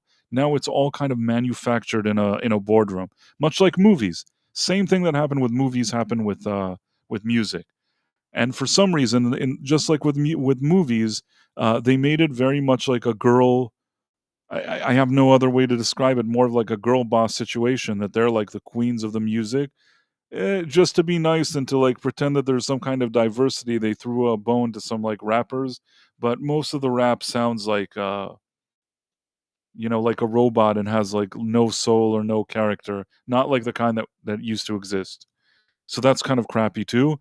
The only people that are making music, in my opinion, that that is halfway decent, not always my cup of tea, but halfway decent, you have more of a chance of hearing something halfway decent in the country music world. And I'll tell you why. Not even if you don't like country music, what happened was is that I feel like people in that industry in the country side, they recognize that there's a void. They recognize that there isn't a man coming out with a guitar and playing and being cool. They recognize that, and I feel like they've stepped up their game. Sometimes you have these kind of ceremonies where there's different bands. They bring out like some kind of country band playing. Usually those guys are going to have a few dudes with the guitars coming out playing. They're going to come out and sing and sound like not like, They're not gonna be like Justin Bieber. They'll sound like a few men singing with some guitars. Their stock has risen, and I think that they've even improved. They do a little more rock and roll to kind of fill that void. But honestly, that more kind of grungy and metally and hardcore and badass rock that we don't really get that anymore, unfortunately. They basically like killed that whole situation.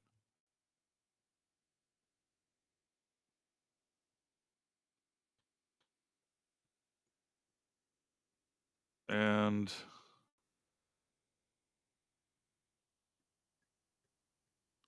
let me see. I just have to take care of a quick thing. Sometimes, I guess in these hours, sometimes you attract some strange people. That's for sure. uh, Anyhow, I do appreciate that people are hanging out with me. Super Mario Brothers 3 says, everything keeps being rehashed, rebooted, gender swap nonsense. We are still living in post 1999.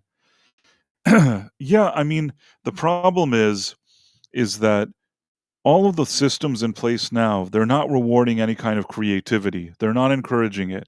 It's so much like focus groups and by committee and politically correct nonsense and all this dumb stuff. The fun and the cool about making movies, that's gone. Almost nobody has fun. And also, it used to be that a movie set probably used to be a crazy place. And maybe in some cases you had executives that took advantage of it, not in a good way. There's always people that in a situation that could actually be a positive one that aren't positive. And I'm sure that existed. But I will say, you think of movies like, Animal House or things like that, the behind the scenes of those movies must have been like the biggest party like you've ever seen, like when they're not filming. Some of these kind of things back in the day, it was like a group of people having fun. And the movie Halloween, John Carpenter with like some friends basically put that thing together.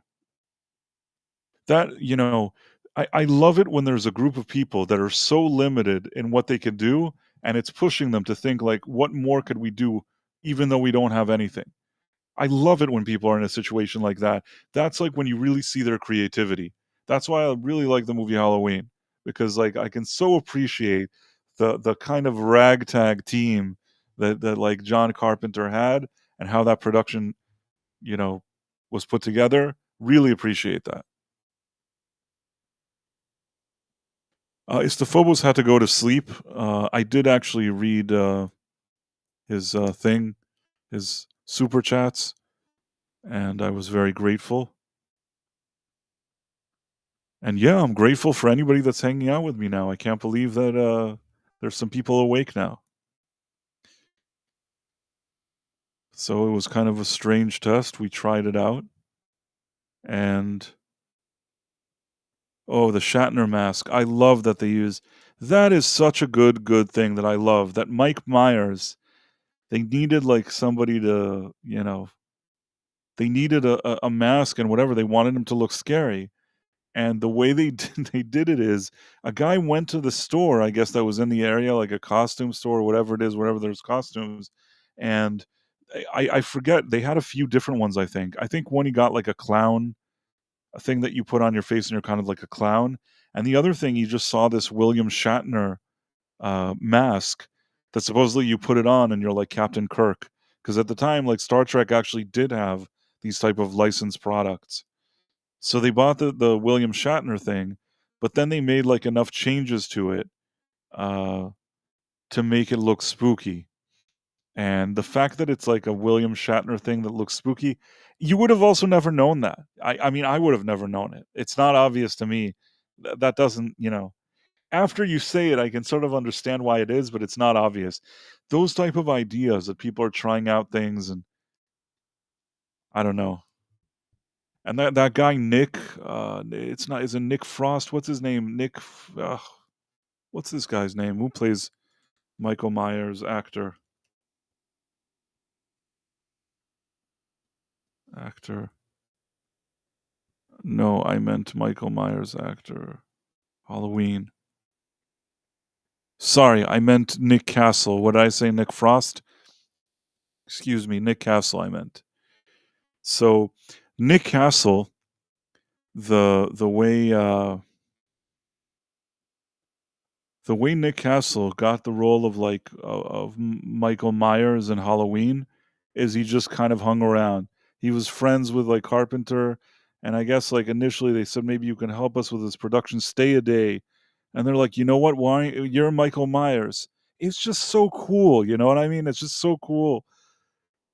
I assume I feel like if I was on the production of Halloween, I'm just giving an example, and then like I saw what ended up with it, it's probably so satisfying to be part of like a really small crew that's making something that's like really redefining like a genre. And that's the type of creativity I'm missing. I really wish like we got more things like that. More like smaller groups of people that are obviously friends and having fun and doing something interesting. We need something more personal injected back into our entertainment when it comes to these high budget Hollywood type of situations.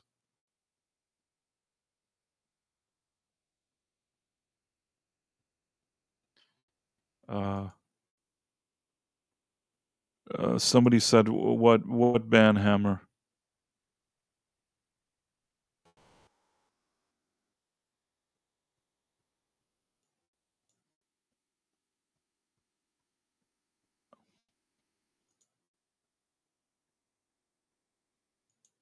Uh, I'll tell you what. I don't think I banned. I'm trying to see. Okay, okay. Uh, I removed a few comments from that chat. I don't think I banned anybody, by the way. Sometimes you could do something where it's just like maybe for a few minutes they can't do it, or maybe it deletes just their tweet. But there were a few people there, and they were like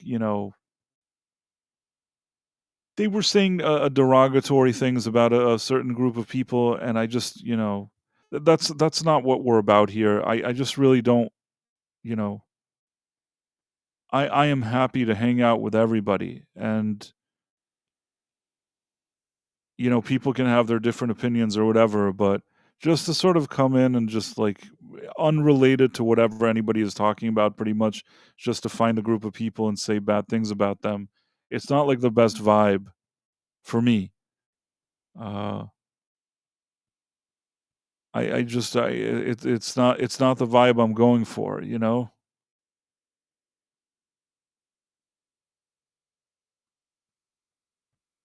So the thing is that I don't think he's banned or anything. I don't think I banned him.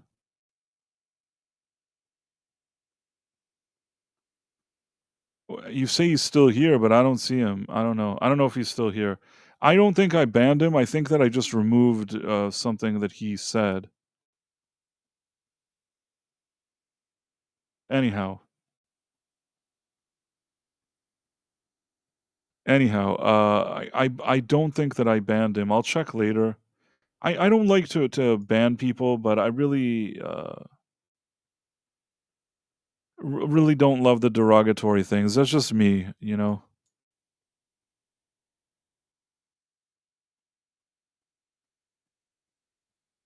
Oh, if you can still at them, then they're still here. Again, I all I did was I saw some comment that I thought was not helpful to the conversation, and it's more like, I just like I said, I want to explain. On the Rumble side, somebody wrote a comment, and that comment was like, I was talking something about music. I guess probably the person was listening to what I was saying, and then something about the music was tied to like a specific group of people, and he was saying something derogatory about a certain group, and I just didn't. It's not where I want to take the conversation. Like, I'm I'm generally a positive person, you know, I don't wanna I've said this before, I think that there's good people in every group of people, and I think that the problems that we have in the world today, this is very philosophical for somebody talking in the middle of the night, but the problems we have in the world today is that in too many of these groups of different people, there's too many bad people. Uh, but there are good people in every one of them. And I want to try to focus on getting to know the good people. Bad people out there, I know there's a lot of them. I want to try to be friends with the good ones. And I don't want to ever take a group of people and say, oh, because of this feature or because this thing, then they're probably all bad. Or because of this guy who happens to be that, then all these people are bad. You know, I don't believe that, and that's not how I am. Now, sometimes the only way that that would be applied is if it's maybe an ideology. You know what I mean? If there's 20 people in the room and they're woke fanatics, I can say, well, you know, the woke ideology and fanatic about it, I have an issue with that. So probably I'd have an issue with these people. But that has nothing to do with you know, their appearance, their background, who they came from. If they have like an annoying opinion about that stuff, like if they act in that way that annoys me, I don't care who they are and what their background is, you know what I mean? It's the behavior that annoys me, it's not, like, who they are that annoys me. Yeah, I mean, usually, a lot of times, the people in every group that are maybe not the good people, they're the ones that rise to power.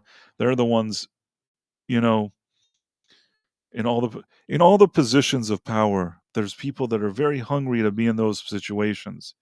Uh, you have to be a certain person for that, and I think your average person isn't exactly that type of person.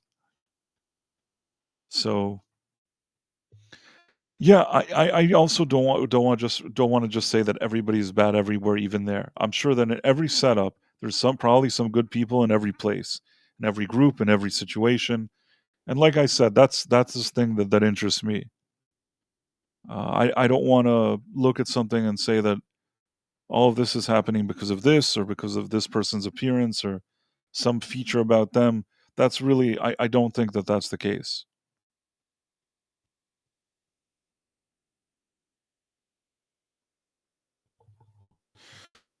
Contra Mortem says the right and the left are both woke. The left is consistent in their ideology. The right pretends to have morals while they suck up to degenerate freaks. It's an interesting take. I mean, I personally am just not I don't love politics. I said it before. We talk about it on the Night Owl because I think that today there's so much happening and just, you know, being involved and kind of knowing at least what's going on, talking about what we're seeing around us. I think that's fair play. But I'm not one of those people that like sit around all day putting any politician like on a pedestal and saying like this is the best thing ever.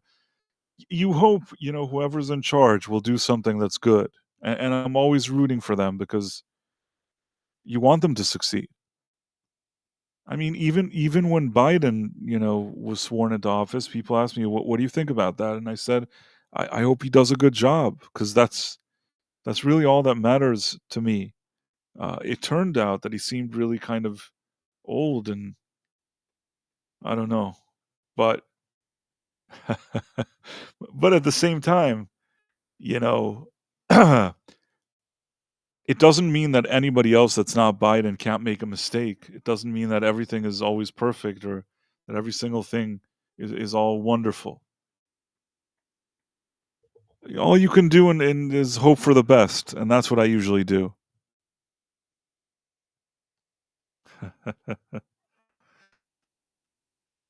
Dude Rosef says, "Love the night owl." Thank you. This is actually Saturday night after party, a show that this is the first time. I don't know if there'll be more in the future. This is the first time that we're doing this show, and I'm really grateful that people are hanging out. James Caserta, are you a right-wing nutjob or a left-wing loony? And that's it, I'm neither. I really feel like I'm like that meme that for a long time I was just kind of a middle-of-the-road guy, I think in my youth, I took a little more interest in politics, but then I kind of noticed that everybody always sort of disappoints me.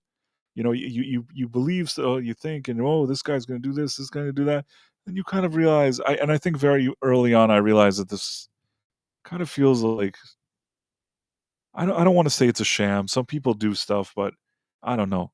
I just due to past disappointments, I just became more distant from it, and it doesn't mean that you don't have to pay attention to it or even talk about it. But I don't put like candidates on pedestals and things like that. At the end, like I said, the most I can hope for is whoever's there now is going to do the best job. And I'm really, really hoping, and I'm coming from a good place. I don't want them to fail. I'm not sitting around whining all day. Like, hopefully they'll do something good. If not, it's not good for us. Like, it's good for us that they do something good. We should be rooting for them, whoever they are. Yeah, and with Biden, the auto pen, he was too okay, but Trump isn't 20 years old either. The thing is that sometimes people at a certain age, they like, they age differently. Biden is one of those people that already when he was like going even into his, even in 2020, he seemed like he was really struggling even with that campaign. That's personally, I thought that then. I'm not even talking about politics. I'm talking about like he was talking and he seemed like he wasn't 100%. Recently, I don't know if it was this week, I saw on Twitter maybe last week, somebody was sharing like some speech that Biden gave maybe like 20, 30 years ago.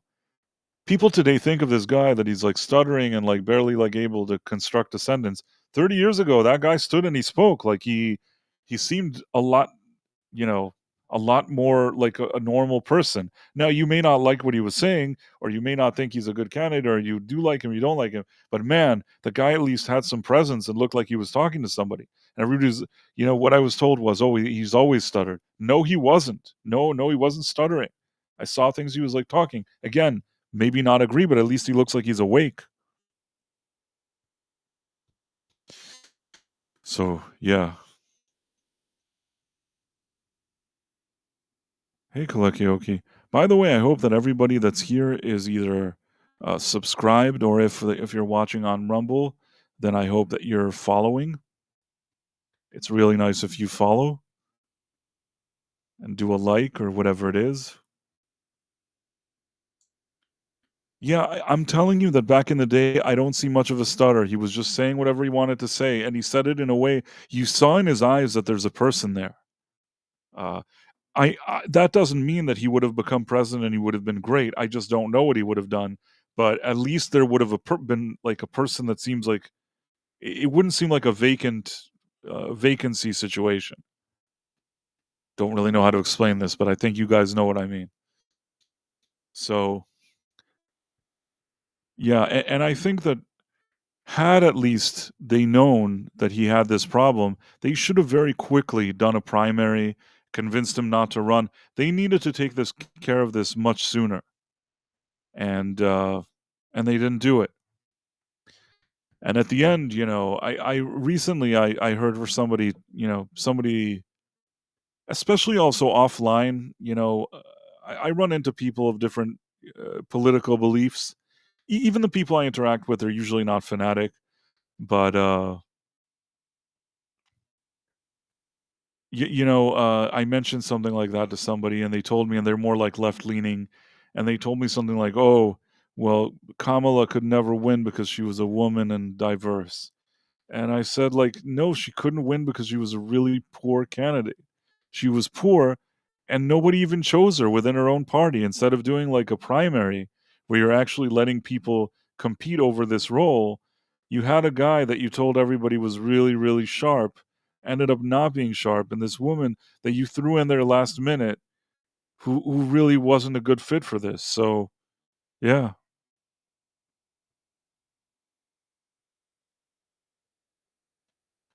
I just saw a kid diddling, like everyone else with money and power. That's all I see when I see politicians and rich people. Tim Hayes, they didn't have anyone else. Yeah, I guess they didn't have anyone else, but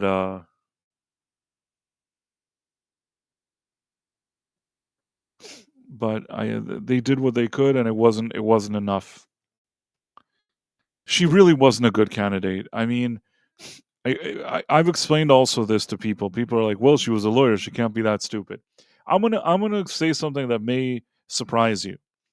Some people, maybe they're like a kind of more gray lawyer, like they're just they have like a letter and they have 30 minutes to think of like to draft a few sentences to respond to it, and maybe when you're a lawyer, even an okay one, you could do that. And maybe she's even okay at doing that.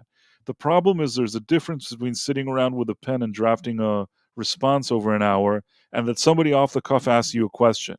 And I think that this quick answer, this quick, just like being charming and answering and going with the flow, she doesn't have that. She's too calculated, just like, what do I say? What do I say? And that's what her face looks like every time. She's thinking, like, her brain is trying to process the question that she was given, and she just isn't willing to sit there and sort of be herself and just shoot the breeze. And I think that one of the reasons that Trump won is that he's able to do that. Any podcaster, any person that had him on the show, Trump comes there, he just talks for hours, he doesn't care. This is his wheelhouse. This, whether you like him or not, his whole life, his wheelhouse is he's schmoozing people. He was going around like, the real estate deals, traveling the world, probably having like a dinner, like a steak dinner with this guy and a steak dinner with that guy. And they're sitting around and talking and whatever. So if he's sitting with some podcaster, he's sitting with a podcaster. He doesn't care, He just you could just wake him up in the middle of like the night and give him a microphone and just give you his thing. Like he does it like an instinct, and he's been doing this kind of schmoozing his whole life. Kamala was the opposite of that. It feels like she never talked to anybody.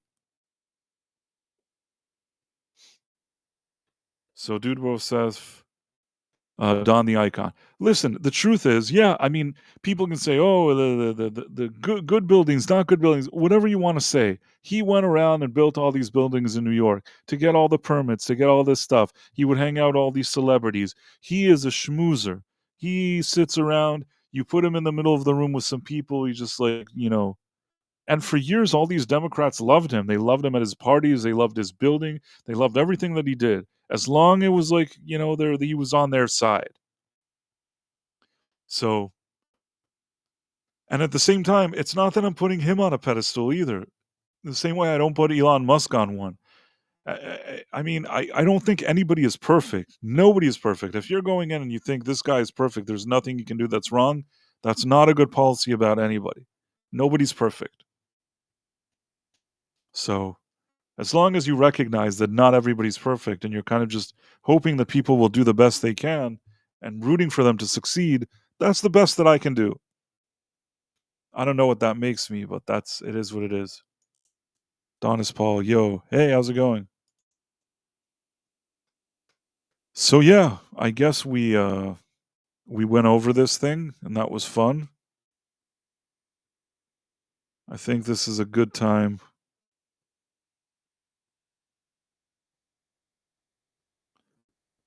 Let me see. What was I going to say?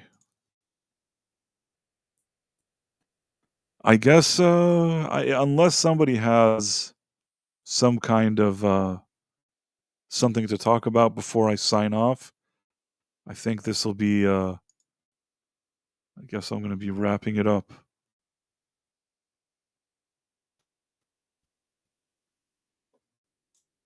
Somebody wrote that Joe Biden didn't want to lose the lifestyle. I don't know. I don't see the comment here. Somebody wrote that somewhere. The thing is that I think that all the people around Biden didn't want to lose some kind of lifestyle. I would hate to think that in those later years he's, maybe more confused and different people around him really took advantage of the situation. Hard for me to say in his situation, but it is what it is.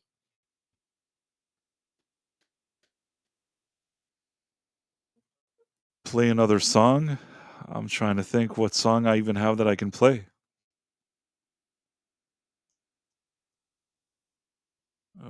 Let me think. Give me a second.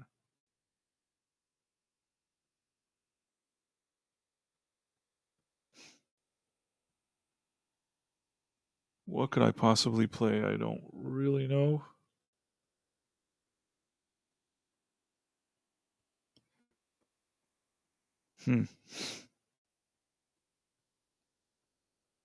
I mean, I guess. Let me think about it for a second. Tim Hayes says you need to live stream more. Thank you. I actually do live streams. You probably see them. You also see me on like other streams, I think. But let me see for a second. Let me see if I can find something that I'll play music. Give me a second.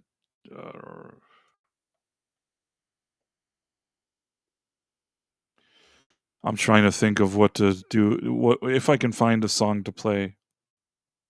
I'll probably regret it. Okay. I'm working on it. Maybe I can put something on for you. In the meantime, let's find like the first movies.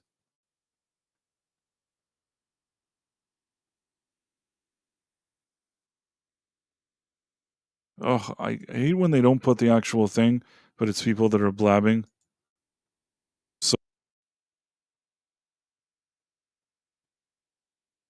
So this is I guess the first 3 movies ever made. Let me see if I can share it. And then while I'm sharing, I'll see if I can find a song and I'll.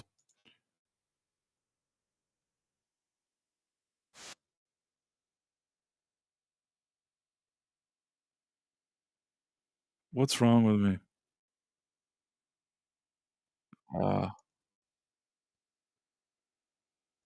Like I can hear it, but you can't. Okay. Okay, while I'm doing this, I'll try to find a song. I didn't share it again. Oh, this is so frustrating. Oh, it's one of those situations. Okay, hold on.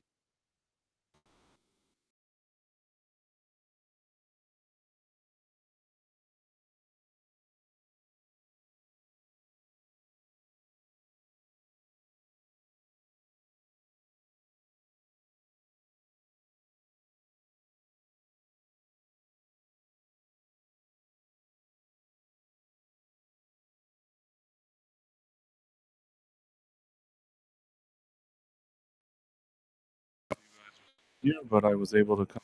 Now I'm going to try to share the screen, which wasn't working. So these are apparently the first 3 movies ever. In the meantime, I'll try to find a song.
Okay.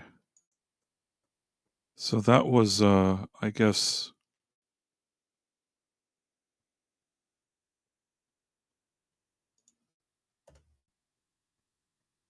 Uh,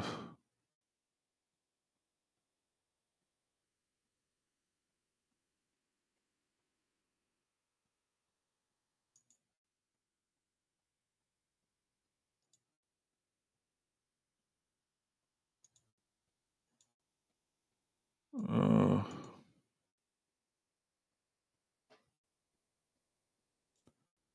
This is so annoying.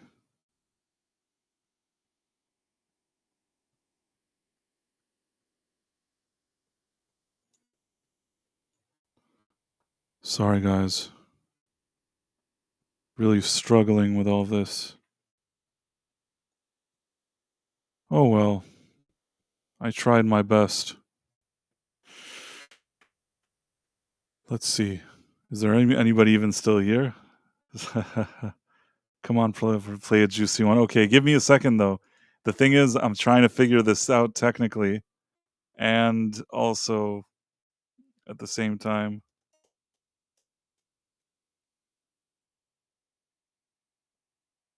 I don't know how I can download this thing.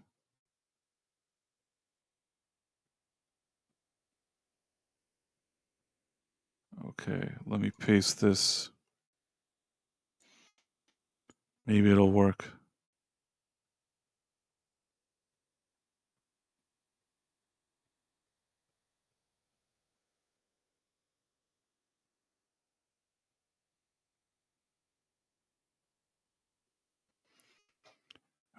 What can I do?